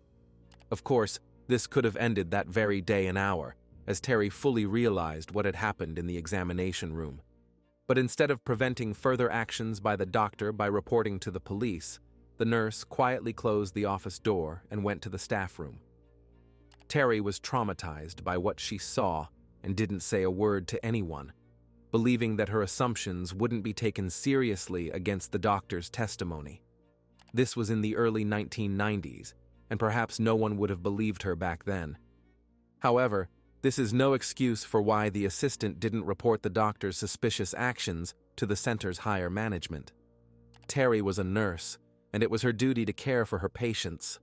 Her silence, to some extent, gave Haddon free rein. It's not certain that this was the first time such a thing happened, but it was the first time someone witnessed the doctor's inappropriate behavior. As soon as the assistant left the room, Robert immediately told the patient that another examination was needed and asked her to lie back on the table. He had likely done similar things before, many times, and always got away with it. From that moment, Robert began committing assaults again and again, but how could this happen? Didn't the women realize that the doctor's actions went far beyond a standard examination? The thing is, Robert had a specific plan of action that he followed and perfected. Haddon knew exactly what to do and say to avoid punishment for his inappropriate actions. Initially, his victims were young women and girls who had never visited a gynecologist before, so they didn't know what to expect or how to react. Robert used this to his advantage. He also took liberties with women experiencing their first pregnancy. But Haddon didn't target every patient. At first, he was very selective with his victims. Identifying the most vulnerable clinic visitors, the doctor did everything possible to build close relationships with them and gain their trust. Due to the doctor's gentle and kind demeanor, many women blindly trusted him and believed that if he was performing certain actions, it must be necessary. Haddon made sure they felt comfortable, asking questions about their personal lives and listening attentively. Sometimes he talked about his wife or children, presenting himself as an exemplary family man. Often, the doctor gave patients his personal phone number and told them they could call any time, day, or night if they needed anything. During non-working hours, Robert spent hours talking on the phone with women who reached out to him for help. He likely got immense excitement from this, imagining what he would do with them at the next appointment. After gaining his patients' trust, by their third or fourth visit, he began to get handsy, stroking or massaging intimate body parts. If any of the girls questioned these actions, Robert easily dismissed it as necessary, using medical terminology. In short, the doctor abused his position and authority to manipulate patients into thinking it was normal. If anyone had further doubts about the legitimacy of the doctor's actions, they simply left the clinic and never returned. And Robert got away with sexually assaulting his patients again. The number of victims of the unscrupulous doctor grew year by year. The count was no longer in the dozens, but in the hundreds. Throughout the 1990s, Haddon regularly molested women who came to him for examinations or treatment. Here are a few real stories told by the victims themselves. A 16-year-old girl from the Bronx was 5 weeks pregnant. She had never visited an obstetrician-gynecologist before and had no idea what went on there. She only knew by hearsay, making her an ideal victim for Robert. However, even an unaware teenager suspected that the doctor was behaving improperly. First, the examination in Dr. Haddon's office was unjustifiably long. Second, the man was incredibly rough with her, and when the girl said he was causing her pain, he didn't even stop. In fact, this patient filed a complaint with Columbia University, where Robert practiced. In the end, she was simply shuffled from one department to another, ignored, and not listened to. The girl had to switch clinics, achieving nothing. Another of Dr. Haddon's patients was even younger. During a medical examination, when the nurse left the room, Robert ordered the girl to climb onto the exam table and get on all fours. In reality, there was no medical reason for this. The doctor did it solely for his own intimate pleasure. Then he began groping the girl's breasts, pinching her nipples, calling it all standard procedures. And worse, he penetrated her from behind with his fingers. The next victim was also a minor, a 15-year-old student. To gain her trust, the man began courting the girl and, using his position, asked her completely inappropriate questions. Haddon inquired about the patient's intimate life, asking for the smallest details of her relationships with boys.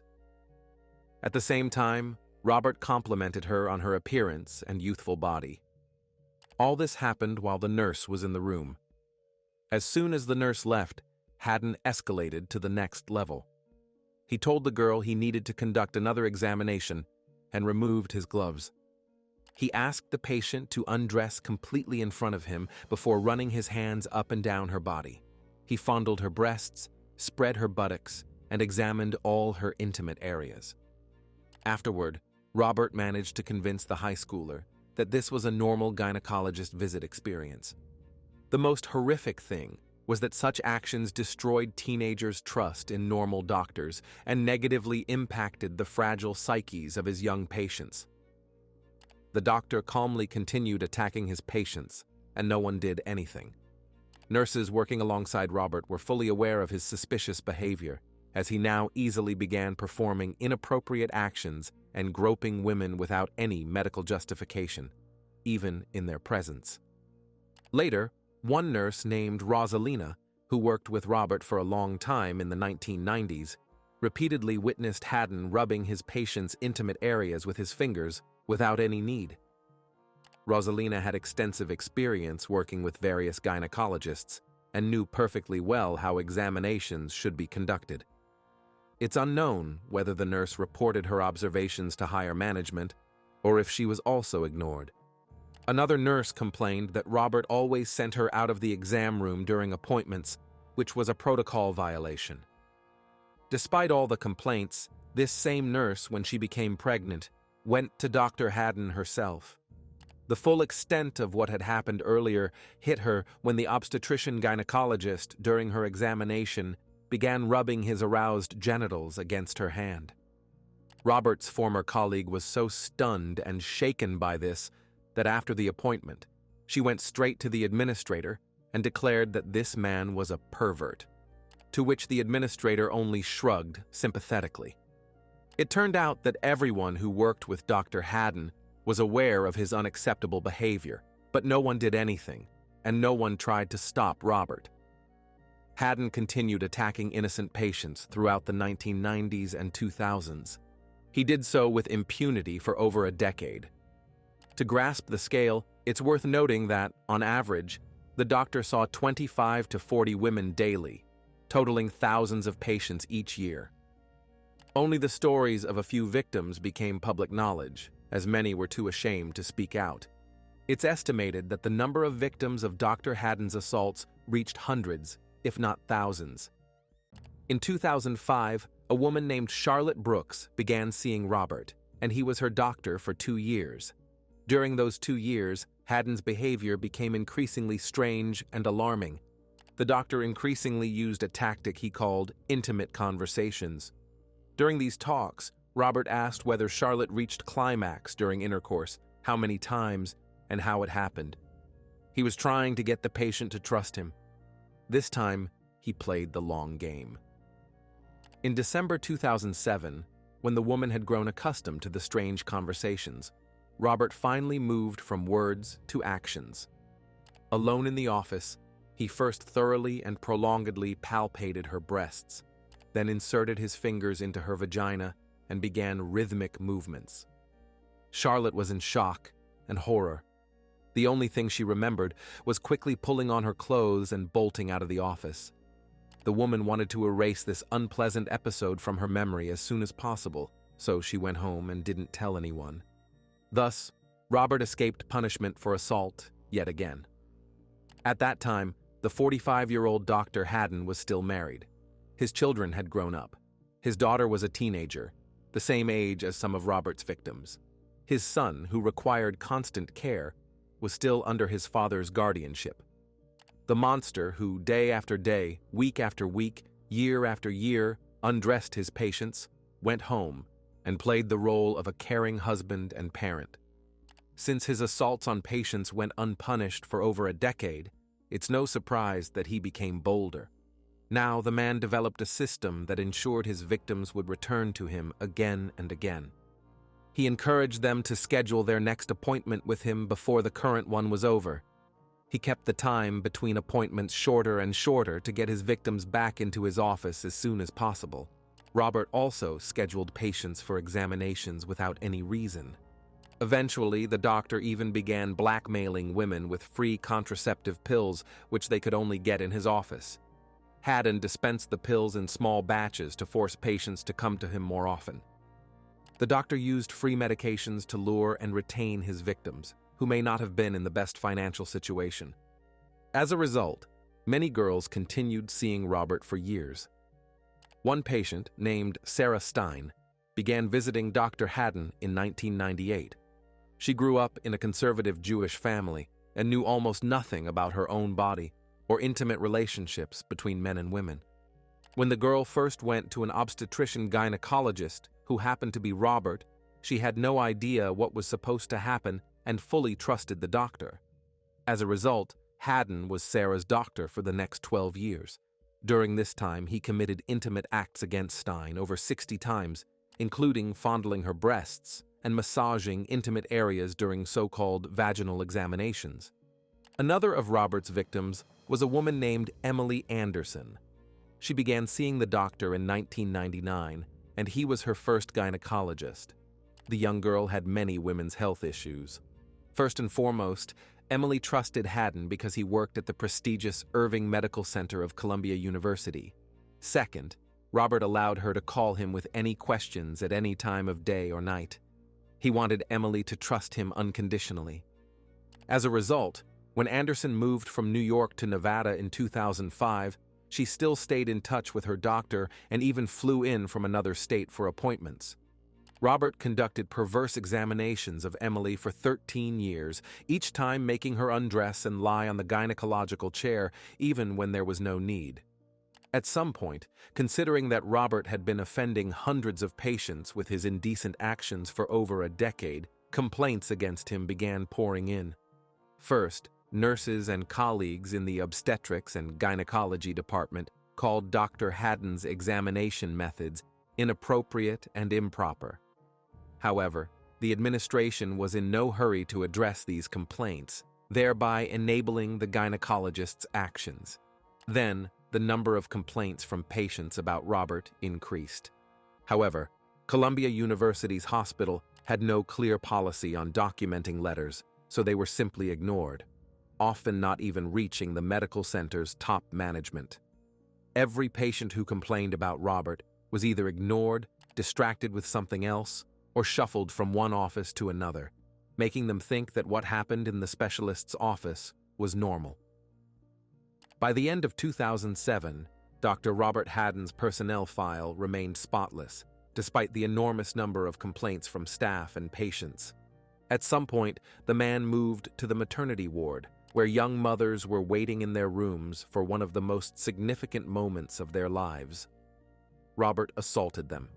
He often neglected medical gloves, touching the intimate areas of women in labor with bare hands, not out of necessity but for his own satisfaction, taking advantage of the fact that the women couldn't escape the hospital.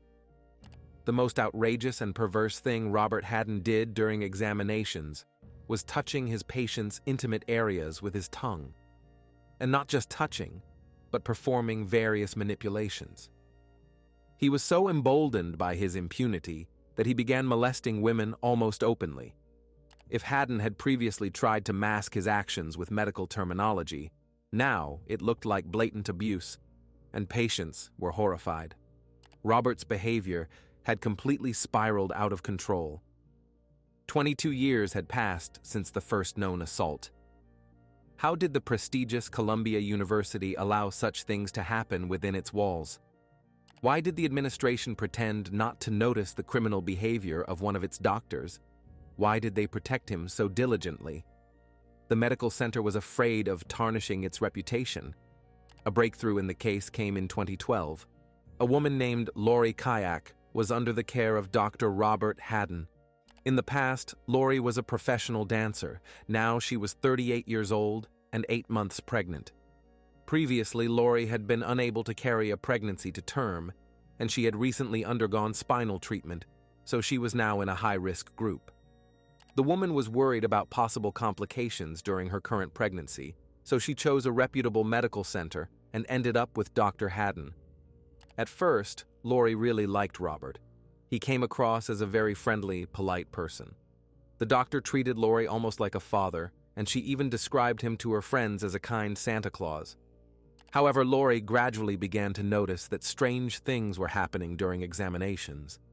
Sometimes the doctor would pinch her breasts, massage her buttocks, and penetrate inside, or seemingly accidentally press against her naked body. The woman even thought Robert was making sounds like those during intercourse. Since Lori's only concern at the time was giving birth to a healthy baby, she decided not to dwell on it, attributing it to Dr. Haddon's possible quirks and her own wild imagination. The expectant mother couldn't even entertain the thought that this kind Santa Claus was molesting her. The delivery went perfectly. Kayak gave birth to a girl, and everything was fine, if only the story had ended there. But shortly after giving birth, the woman went to Dr. Haddon for a routine checkup. First, he squeezed a drop of her breast milk and tasted it, then asked her to lie on the exam table. Robert was conducting the examination while Lori scrolled through her phone's newsfeed. Suddenly, she felt something wet down below. The woman looked up and saw the doctor's red and agitated face. Only then did she realize what he was actually doing. While Haddon, caught off guard, nervously tried to justify his actions, Lori texted her boyfriend and told him everything. That same day, a call came into 911, where Lori Kayak's partner reported to the operator that a gynecologist had orally touched his fiancé's genitals during an examination. Soon, police arrived at Lori's home. Officers took her statement and brought her for an examination. Dr. Haddon was arrested that same day. It was a Friday evening. Robert's superiors at the hospital were informed that an investigation into the doctor's illegal actions would be conducted. However, the next day, Saturday, Haddon was released, and by Tuesday, he returned to work as if nothing had happened, despite the hospital leadership being aware of the accusations against him. For some reason, Columbia University did not suspend Robert from conducting examinations. All they did was require that the doctor not be left alone with patients. One might think Haddon would lie low, stop, or be scared, but he didn't care. He was too confident in himself. Not only did the medical center allow Robert to return to work, but they also ensured that the accusations against him never saw the light of day. The university allowed the doctor to escape punishment. It turned out that for a very long time they were complicit. One of Dr. Haddon's patients was a woman named Evelyn Yang, who was 7 months pregnant. During one appointment, Robert pulled the same trick on her as he did with most of his patients. He didn't know that Evelyn Yang was the wife of prominent businessman Andrew Yang, who later ran in the Democratic primary for the U.S. presidential candidacy in 2020. Realizing the potential consequences, Haddon wrote a resignation letter and negotiated with the university for an early retirement. At 54, this man planned to enjoy a well-deserved retirement with his wife and 2 children after physically assaulting his vulnerable patients for over 2 decades. An official investigation into Robert's misconduct was conducted, but the case was quickly closed due to a lack of evidence. Columbia University meticulously hid the enormous number of complaints about Dr. Haddon over the years. Several months passed, and nothing was done.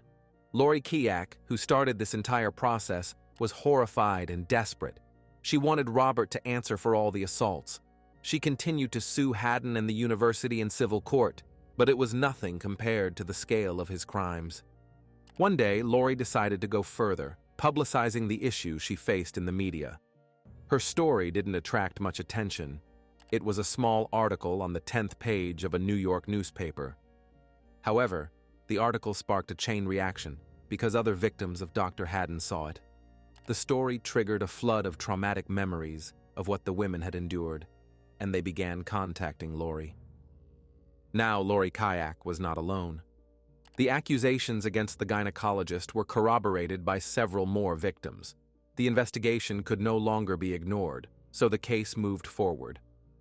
But strangely, obstacles arose here too, as District Attorney Cyrus Vance Jr. had a genuine aversion to prosecuting sexual assault cases, especially those that would be hard to win.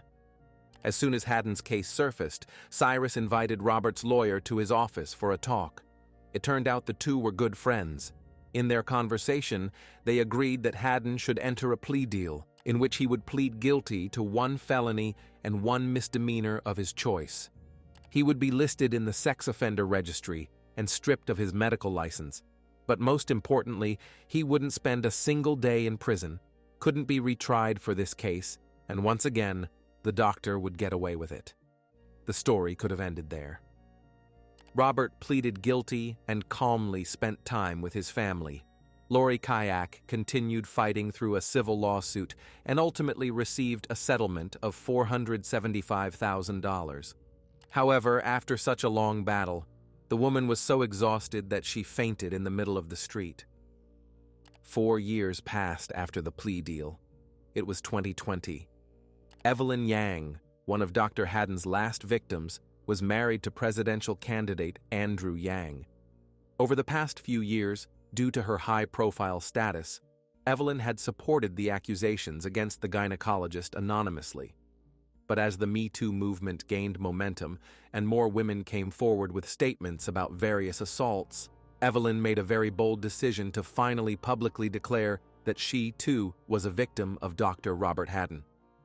With the help of the Me Too hashtag, which spread across social media in October 2017, women expressed condemnation of sexual violence and harassment. This was an incredibly difficult decision for Evelyn Yang because she was somewhat of a public figure. In the midst of her husband's election campaign, the woman organized an interview with CNN and, for the first time, publicly shared her story. After that interview, everything changed. Once the story aired, it gained national attention and drew the focus of hundreds more of Robert's victims, dozens of whom began publicly sharing their painful experiences. It was then that this case finally forced the U.S. Department of Justice to take action. However, after the plea deal, Haddon couldn't be held accountable for the crimes again. but the authorities could no longer sweep it under the rug. The Department of Justice wanted to bring new federal charges against Robert, which would carry harsher penalties. When the second investigation began, Columbia University's massive cover-up came to light. Not only did they fail to inform patients that their doctor was under investigation for sexual assault, but they also hid critical documents, deleted emails, and concealed important parts of Robert's personnel file, leading to a criminal case against Columbia University. Ultimately, settlements were reached with 200 victims for a total of $230 million. Yet, not a single person from the medical center was charged with a crime or faced any punishment, even though the clinic was obligated to care for its patients and protect them from doctors like Robert. Only in early 2023, 7 years after the effective plea deal, did Dr. Robert Haddon finally face trial. At that time, he was 64 years old. In his defense, the man stated that he was the primary caregiver for his ill son and needed to return home to care for his family. At that moment, the judge gave the floor to his numerous victims. Their voices were finally heard properly. The testimonies shared by the women were truly horrifying. Each story was worse than the last.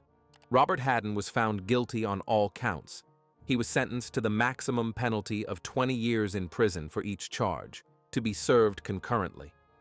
The consequences of this case are still felt today. Currently, lawyers are still working on behalf of the victims, trying to secure compensation. Over 500 women have come forward, but surely these are far from all the victims of the depraved doctor.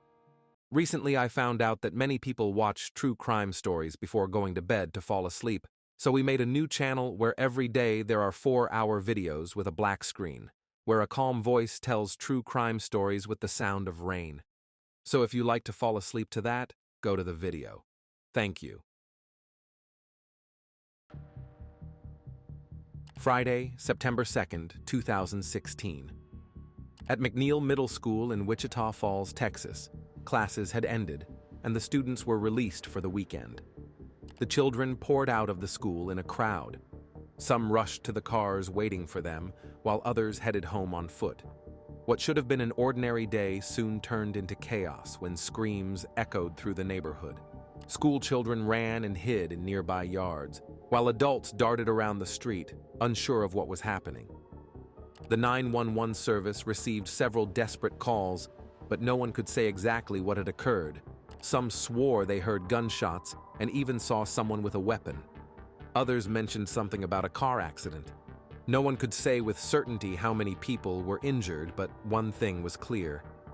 In an alley near Kingston Drive, a severely wounded teenager lay on the ground. Amid the flood of calls overwhelming emergency dispatchers, it was difficult to make sense of the situation. However, the heartbreaking truth soon came to light. 2 young girls had been brutally shot, and no one was prepared for what would follow. This tragedy traumatized an entire city, parents and children who witnessed the horror that ended with the loss of an extraordinary schoolgirl with a bright future. Friends, please support these videos with your activity. Subscribe to the channel, put a like on this video, and write a comment when you watch the video. Your activity is very valuable. Thank you. Lorraine Lavandazzo was born on October 14th, 2002. The arrival of the little girl was a true surprise for her parents. Lorraine was more than 10 years younger than her 2 older brothers. Her father, Vern, had dreamed of having a daughter from the very beginning. The birth of 2 sons initially shocked him because he was certain he and his wife would have a girl.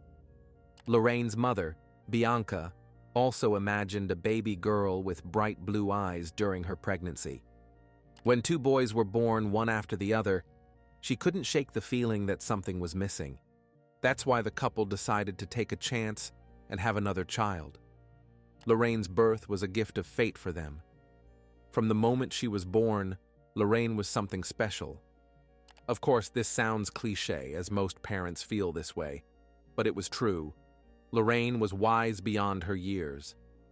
Despite her age, she had a deep sense of empathy, a remarkable ability to sense the moods of those around her, and a readiness to help. It's no surprise that, as she grew up, Lorraine became the life of the party. She had countless friends. Lorraine didn't care about their family background, whether they were poor or rich, straight-A students or struggling academically. She accepted everyone and considered everyone's interests. Most people believed her calling was to make others happy. Lorraine's ability to care for others played a huge role in why so many saw her as a vibrant personality. Lorraine was happy every minute of her short life. A radiant smile never left her face. The schoolgirl loved music and adored singing. The fireplace in the living room was her personal stage. While she cherished the time spent with friends, family always came first. Lorraine spent all holidays and weekends at home, even though most teenagers her age were eager to distance themselves from their parents. Between amusement parks, beaches, class trips, and time with family, she always chose the latter. Lorraine was a wonderful person. She was a true treasure to this world. But on September 2nd, 2016, a senseless and brutal attack ended the life of the 13-year-old schoolgirl. When screams rang out in the alley near the school, Lorraine Lavandazzo's parents rushed out of their home. Bianca ran down the street toward the noise, while Vern, without hurrying, got into the car, hoping it would help him figure out what was happening faster. They didn't even consider that it could have anything to do with their daughter, as dozens of children typically walked home from school. Just to be safe, Vern called Lorraine's phone to make sure she was okay. A few seconds later, someone answered, but it wasn't Lorraine. On the other end of the line, there was chaos, followed by a blood-curdling scream. Vern would have recognized that voice out of a million. It belonged to Bianca, his wife and Lorraine's mother, who had just reached the alley and found her daughter lying on the ground in a pool of blood. Lorraine's beautiful blue eyes were wide open, seemingly looking at her mother. The girl was still clutching her school backpack to her chest. The scene around her was the embodiment of chaos. Police cars arrived one after another, the perimeter wasn't secured, children were screaming, and parents were trying to calm them. No one yet understood what had happened or what needed to be done. Two women who happened to be nearby, both nurses, noticed Lorraine had multiple gunshot wounds across her body and tried to help her. But deep down, both understood the grim reality. The schoolgirl's life was hanging by a thread, and saving her was unlikely. That's why the women soon shifted their attention to the other victim, Lorraine Lavandazzo's best friend, 13-year-old Michaela Smith. The police were trying to make sense of the situation as the girls were loaded into ambulances and rushed to the hospital. Lorraine's family wasn't allowed to approach her at the scene. Now, Vern sat in the front seat of the ambulance, constantly looking back, trying to make out the paramedic's words. He heard a paramedic say that a pulse was faintly detectable and believed his little girl would be okay. But Bianca, who had been by her daughter's side, looked into her eyes and knew Lorraine was gone. She was no longer there. Michaela's family also hurried to the emergency room, not fully understanding what had happened. All they could do was pray that the girls would be all right. Michaela Smith had been shot in the chest. Fortunately, the bullet didn't hit any vital organs. After some time, the schoolgirl recovered. Lorraine, however, didn't survive. Lavandazzo had sustained 14 gunshot wounds to various parts of her body, including her head. Some of the wounds were fatal, and there was simply no chance of saving her. Lorraine's family was devastated by grief. They had lost their little girl, who had brought so much joy, happiness, and love into their lives. Her parents felt as though their hearts had stopped along with their daughters, and their own end seemed near. They genuinely believed they couldn't go on living, that the loss of their daughter had drained all their strength. Michaela Smith had endured the most traumatic event of her life. She had witnessed the death of her best friend and was injured herself. This tragic experience forever changed the girl's life and the lives of her family. The single bullet that struck Michaela Smith remained in her body. Doctors said it was better not to operate yet and to let her body naturally expel the foreign object. They hoped that, over time, the bullet would move to an area where it could be safely removed. Amid this grief, devastation, confusion, and anger, there was only one question. Who could do this to two 13-year-old schoolgirls walking home from school? The authorities immediately launched an investigation, and fortunately, Michaela had a lot to share.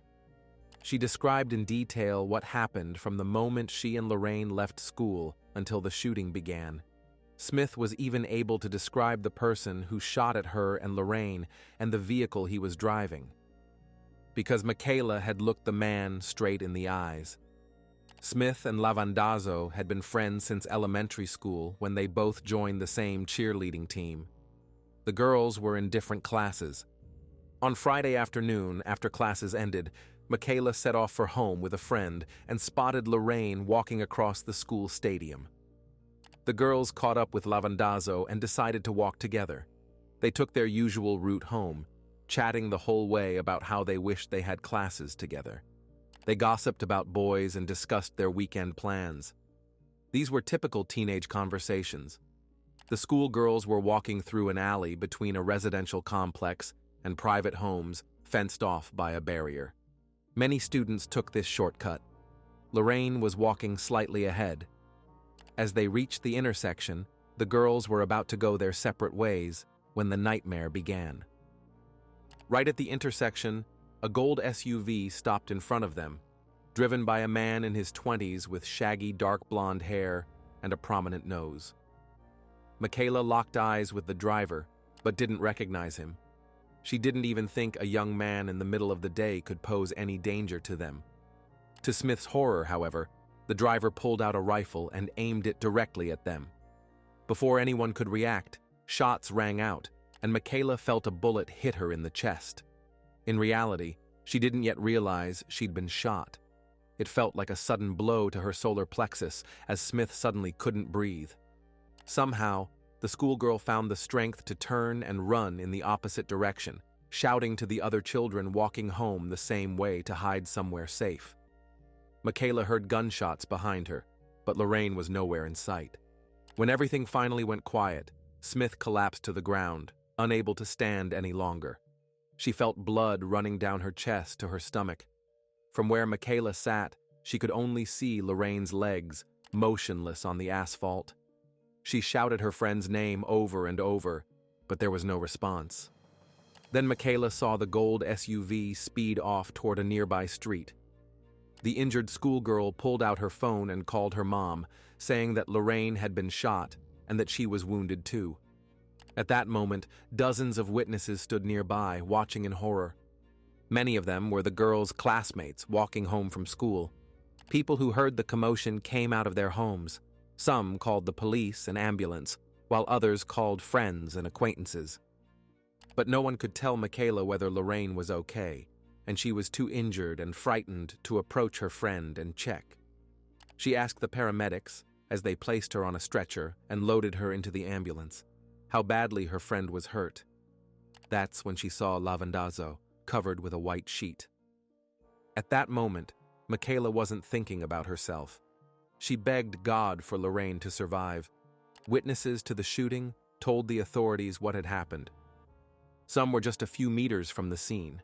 If any of the bullets had veered left or right, there could have been more victims. Many school children saw Lorraine fall to the ground. Some also remembered the gold SUV and the weapon sticking out of the driver's window. All the accounts matched Smith's story. Though only two people, Lorraine and Michaela, were physically harmed by the gunfire, dozens of school children were psychologically traumatized. Rumors of the shooting spread quickly. A friend of Bianca, Lorraine's mother, called her and said that students from McNeil School had been shot nearby. The shocked woman immediately dropped everything, told her husband about the shooting on the way, and ran to the alley while Vern started the car. The search for the perpetrator began immediately. The authorities released a description of the man suspected of the shooting and his vehicle to the media, hoping for leads from the public. They also thoroughly examined the crime scene and found 15 shell casings, indicating that a .22 caliber semi-automatic rifle was used in the attack. Although Michaela said she had never seen the shooter before, detectives leaned toward the theory that the attacker was someone Lorraine knew, as this was statistically more likely. Given the number of wounds, it seemed clear that Lavandazzo was the intended target, and Smith was hit by chance. Investigators confiscated Lorraine's iPad and phone, searched her room, and checked all her social media accounts. They were looking for any sign of a potential perpetrator among her acquaintances. Perhaps someone was angry with her or had expressed dissatisfaction. Surprisingly, the police found nothing of the sort on the schoolgirl's devices. Everyone who knew Lorraine had nothing bad to say about her. While the desperate search for the perpetrator continued, the community came together to create an impromptu memorial for Lorraine in the alley, a place where people could mourn the sudden and horrific loss of a girl who meant so much to those who knew her. Around the same time, an autopsy was performed on Lorraine, revealing the brutality of the attack. All the shots were fired from at least a meter away. 2 bullets hit her head, one piercing the brainstem. There were also several wounds to her shoulder and chest. Another shot struck her liver. A bullet lodged in her spine, likely paralyzing her. Lorraine's body was riddled with bullets. It was impossible to determine which wound was fatal. The attack was clearly carried out with extreme malice and rage. Someone wanted to take the young schoolgirl's life, and did so with exceptional cruelty. The crime against Lorraine Lavandazzo was clearly planned, but the police couldn't find anyone among her acquaintances who harbored such overt hostility toward her. There were no leads, and the investigation stalled. By Sunday, the authorities had created a sketch of the suspect based on Michaela's description and aired it on local news. Soon, the police received a call from a witness in the residential complex near the alley.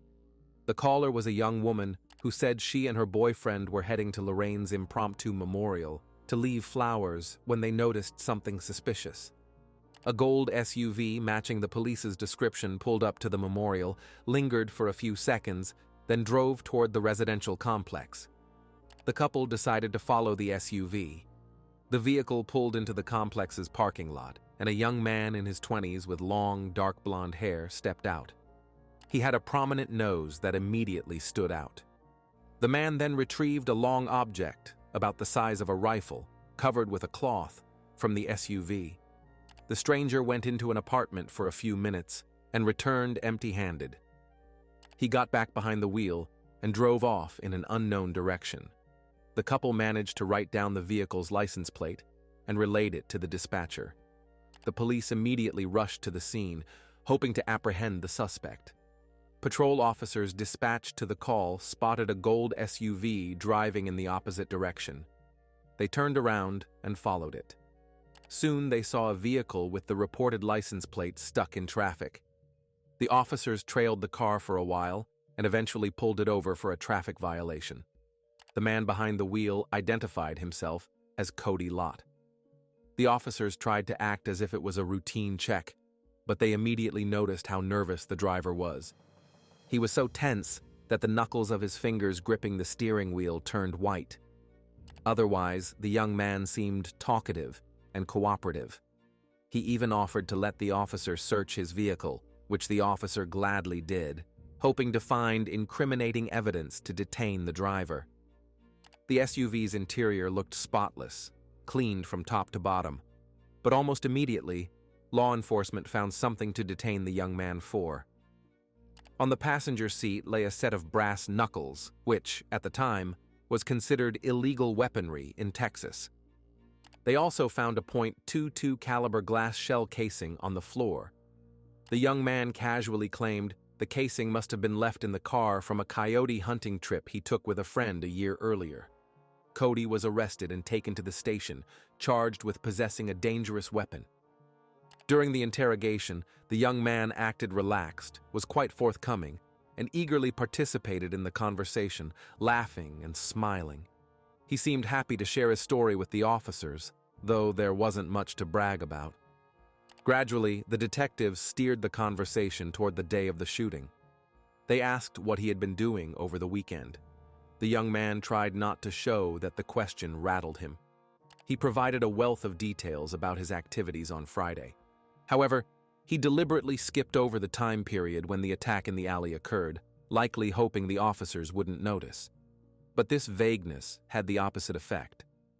At the 45th minute of the conversation, the police finally brought up the shooting, and Cody acted as though it didn't catch him off guard.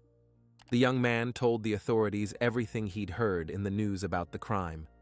Additionally, his mother had texted him shortly after the shooting, asking if he knew anything about the attack on the school children. That day, Cody was at his parents' apartment while his mother and stepfather were out of town. In reality, he lived elsewhere, but spent a lot of time in the residential complex located in the area where the shooting took place. The detectives mentioned that Cody matched the suspect's description, and his SUV looked exactly like the vehicle several witnesses saw at the crime scene. The young man admitted he was initially nervous when he heard the details of the case, but then, deciding he hadn't done anything wrong and had nothing to fear, simply ignored the coincidence. This also caught the investigators' attention, as anyone whose description so closely matched that of a wanted criminal would likely go to the police to clear their name, especially if they frequently visited the area where the brutal attack occurred. If someone was truly uninvolved, they wouldn't stay silent, acting as if everything would resolve itself without their involvement, as mistakes in investigations that could lead to tragic outcomes are never ruled out. When the detectives directly asked Cody about the shooting, he began shifting blame to others, trying to steer the conversation away from himself. In his opinion, his stepbrother, who also had access to his parents' apartment and their vehicles, could have been involved in the attack. He had no evidence that his brother was in the complex on Friday afternoon, so he abandoned that theory and offered another. Lot mentioned that he had an ex-girlfriend whose new boyfriend was supposedly harassing him, but Cody couldn't explain why this alleged harasser would suddenly target a group of teenagers walking home from school and start shooting at them.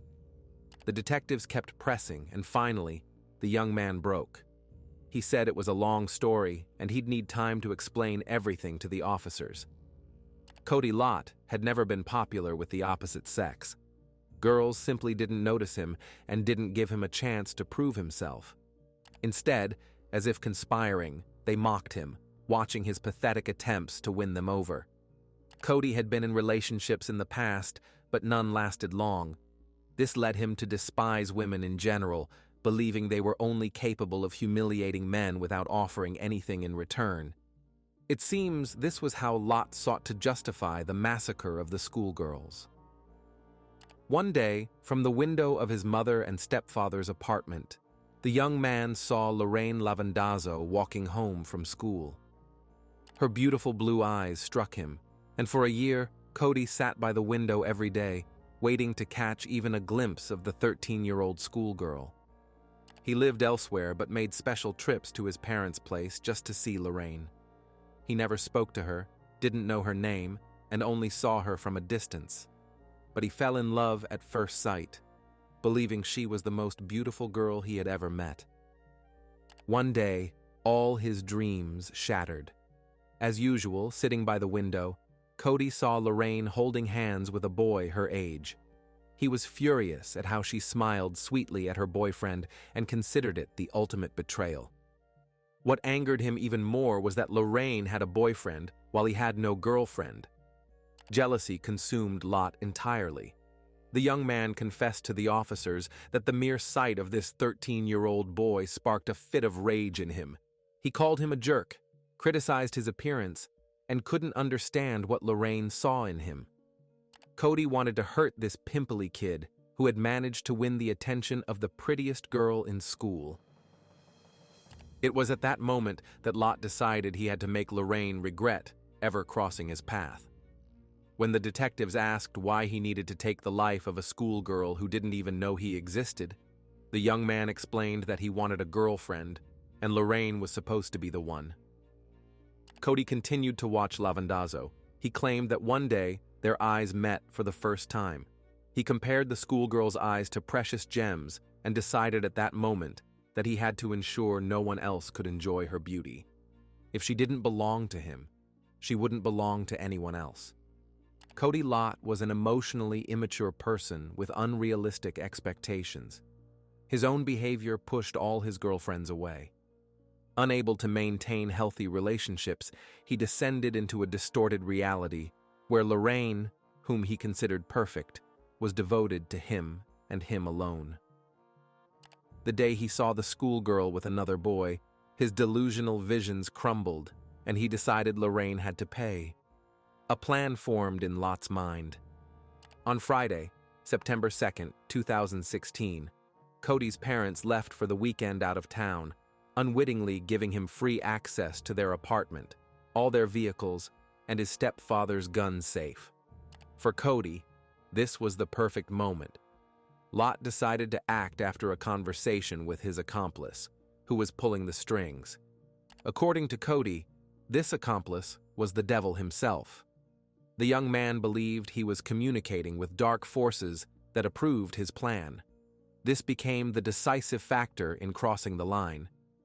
Cody then confessed to the detectives that he had several weapons to choose from. He deliberately chose a .22 caliber rifle because he didn't want to disfigure Lorraine, wanting her to remain as beautiful in death as she was in life. After selecting the weapon, he put it on safety and waited for the girl to walk home from school. Lorraine usually walked home alone. Cody panicked slightly when he saw her with two friends, but the panic didn't last long as the other girls were black, and he didn't care if they got hurt. Covering the rifle with a blanket, Lott got into his parents' gold SUV and drove to the alley to wait for Lorraine. When the schoolgirls approached the intersection, they both looked at the vehicle and Cody inside. Michaela's gaze infuriated him the most. She was smiling as if she didn't take him seriously. He then pulled out the rifle and fired several times at Lorraine. The second girl ran away, but Michaela froze in place. This enraged Lott even more. Why wasn't she scared? The young man aimed the weapon at Michaela and fired again. Then he turned his attention back to Lorraine, as she was still alive and making strange sounds. Cody was upset. He didn't want Lavandazzo to suffer or be left crippled. For him, taking her life was acceptable, but he absolutely didn't want her to endure pain or suffering. So Lott shot her several more times, aiming for her head. Once Lorraine went silent, he knew he had accomplished what he came for. Next on Cody's plan was to finish off Michaela, as she was a witness to the crime. At the same time, he was still angry at Lorraine for being friends with black girls. In Lott's opinion, a girl like Lavandazzo should have had better friends. The only reason Smith survived was that the perpetrator ran out of ammunition. After emptying the magazine, Cody moved on to the next phase of his plan. He began covering his tracks to ensure no one would find out what he had done. After the massacre, Lott intended to forget the girls ever existed and go on living as if nothing had happened.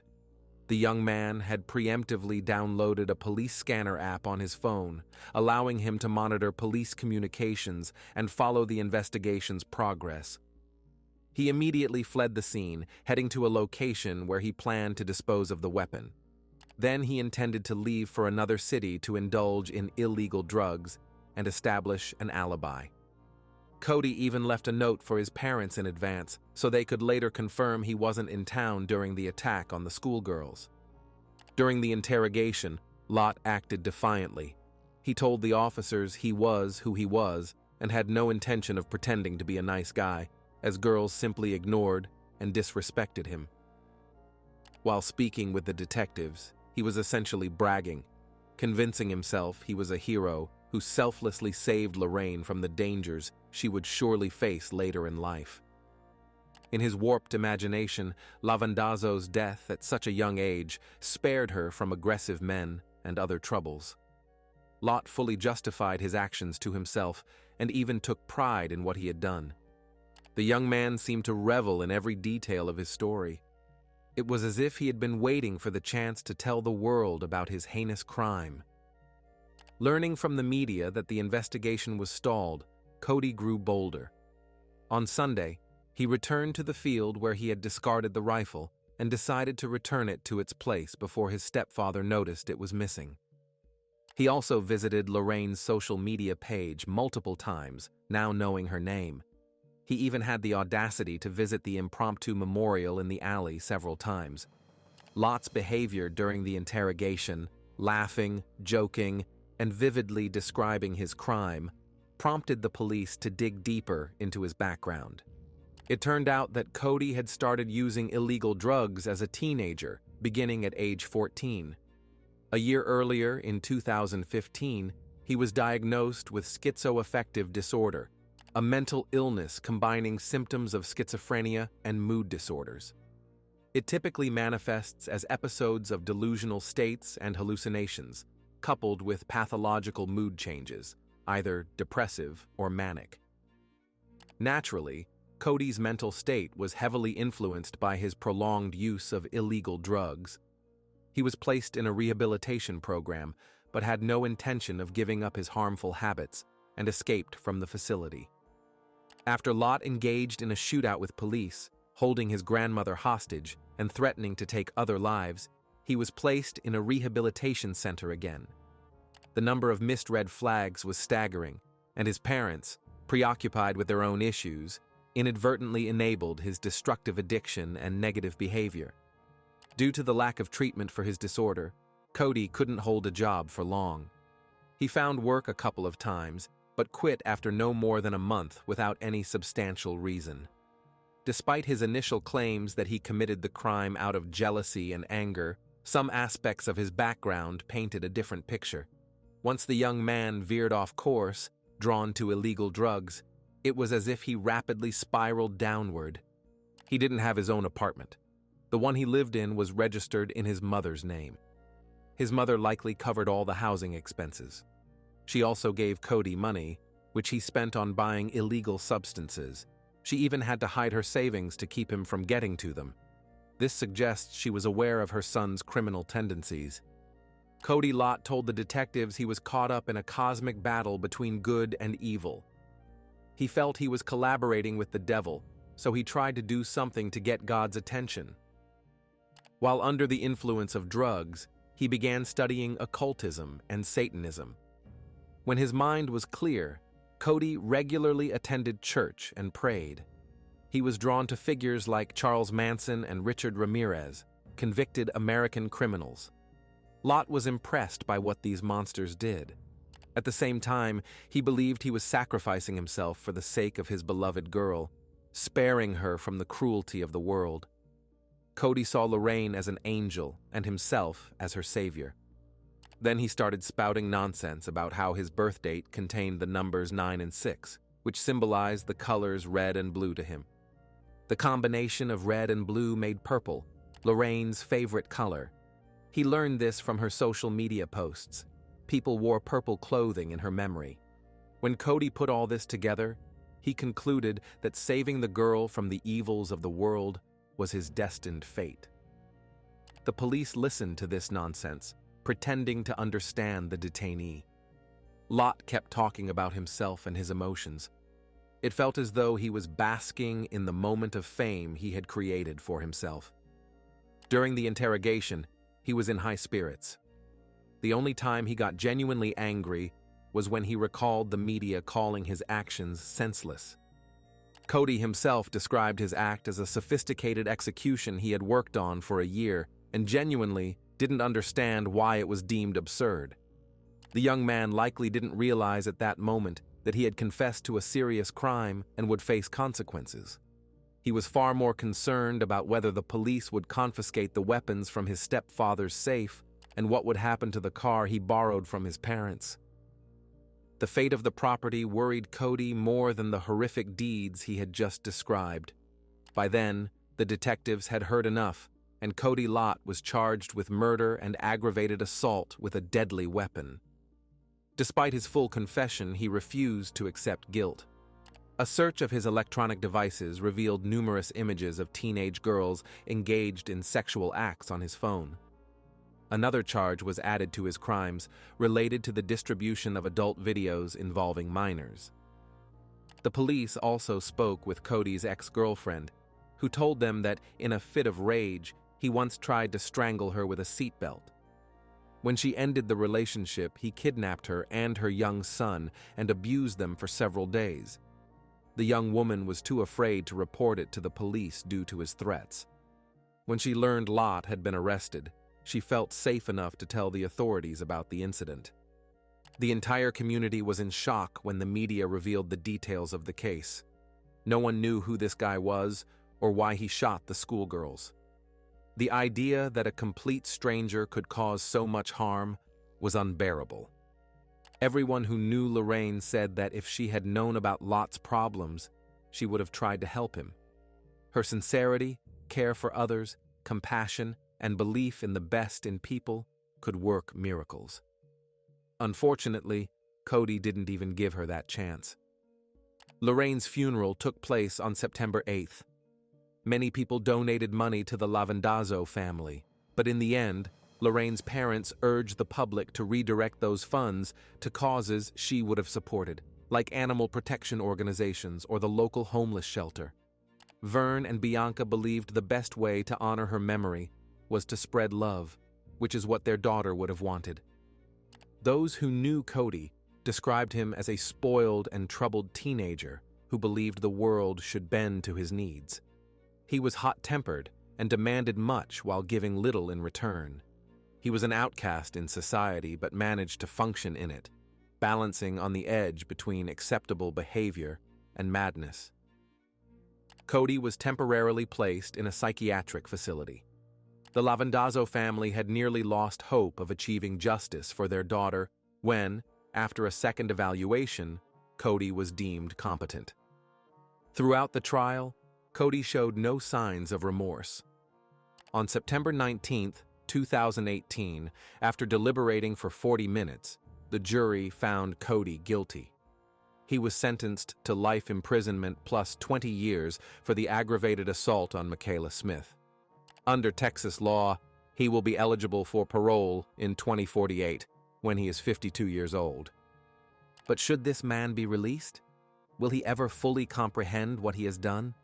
And most importantly, will he repeat his madness? If you have finished watching, you are a real fan of true crime. Subscribe to the channel, turn on the bell notifications, and put the like. See you in the next video.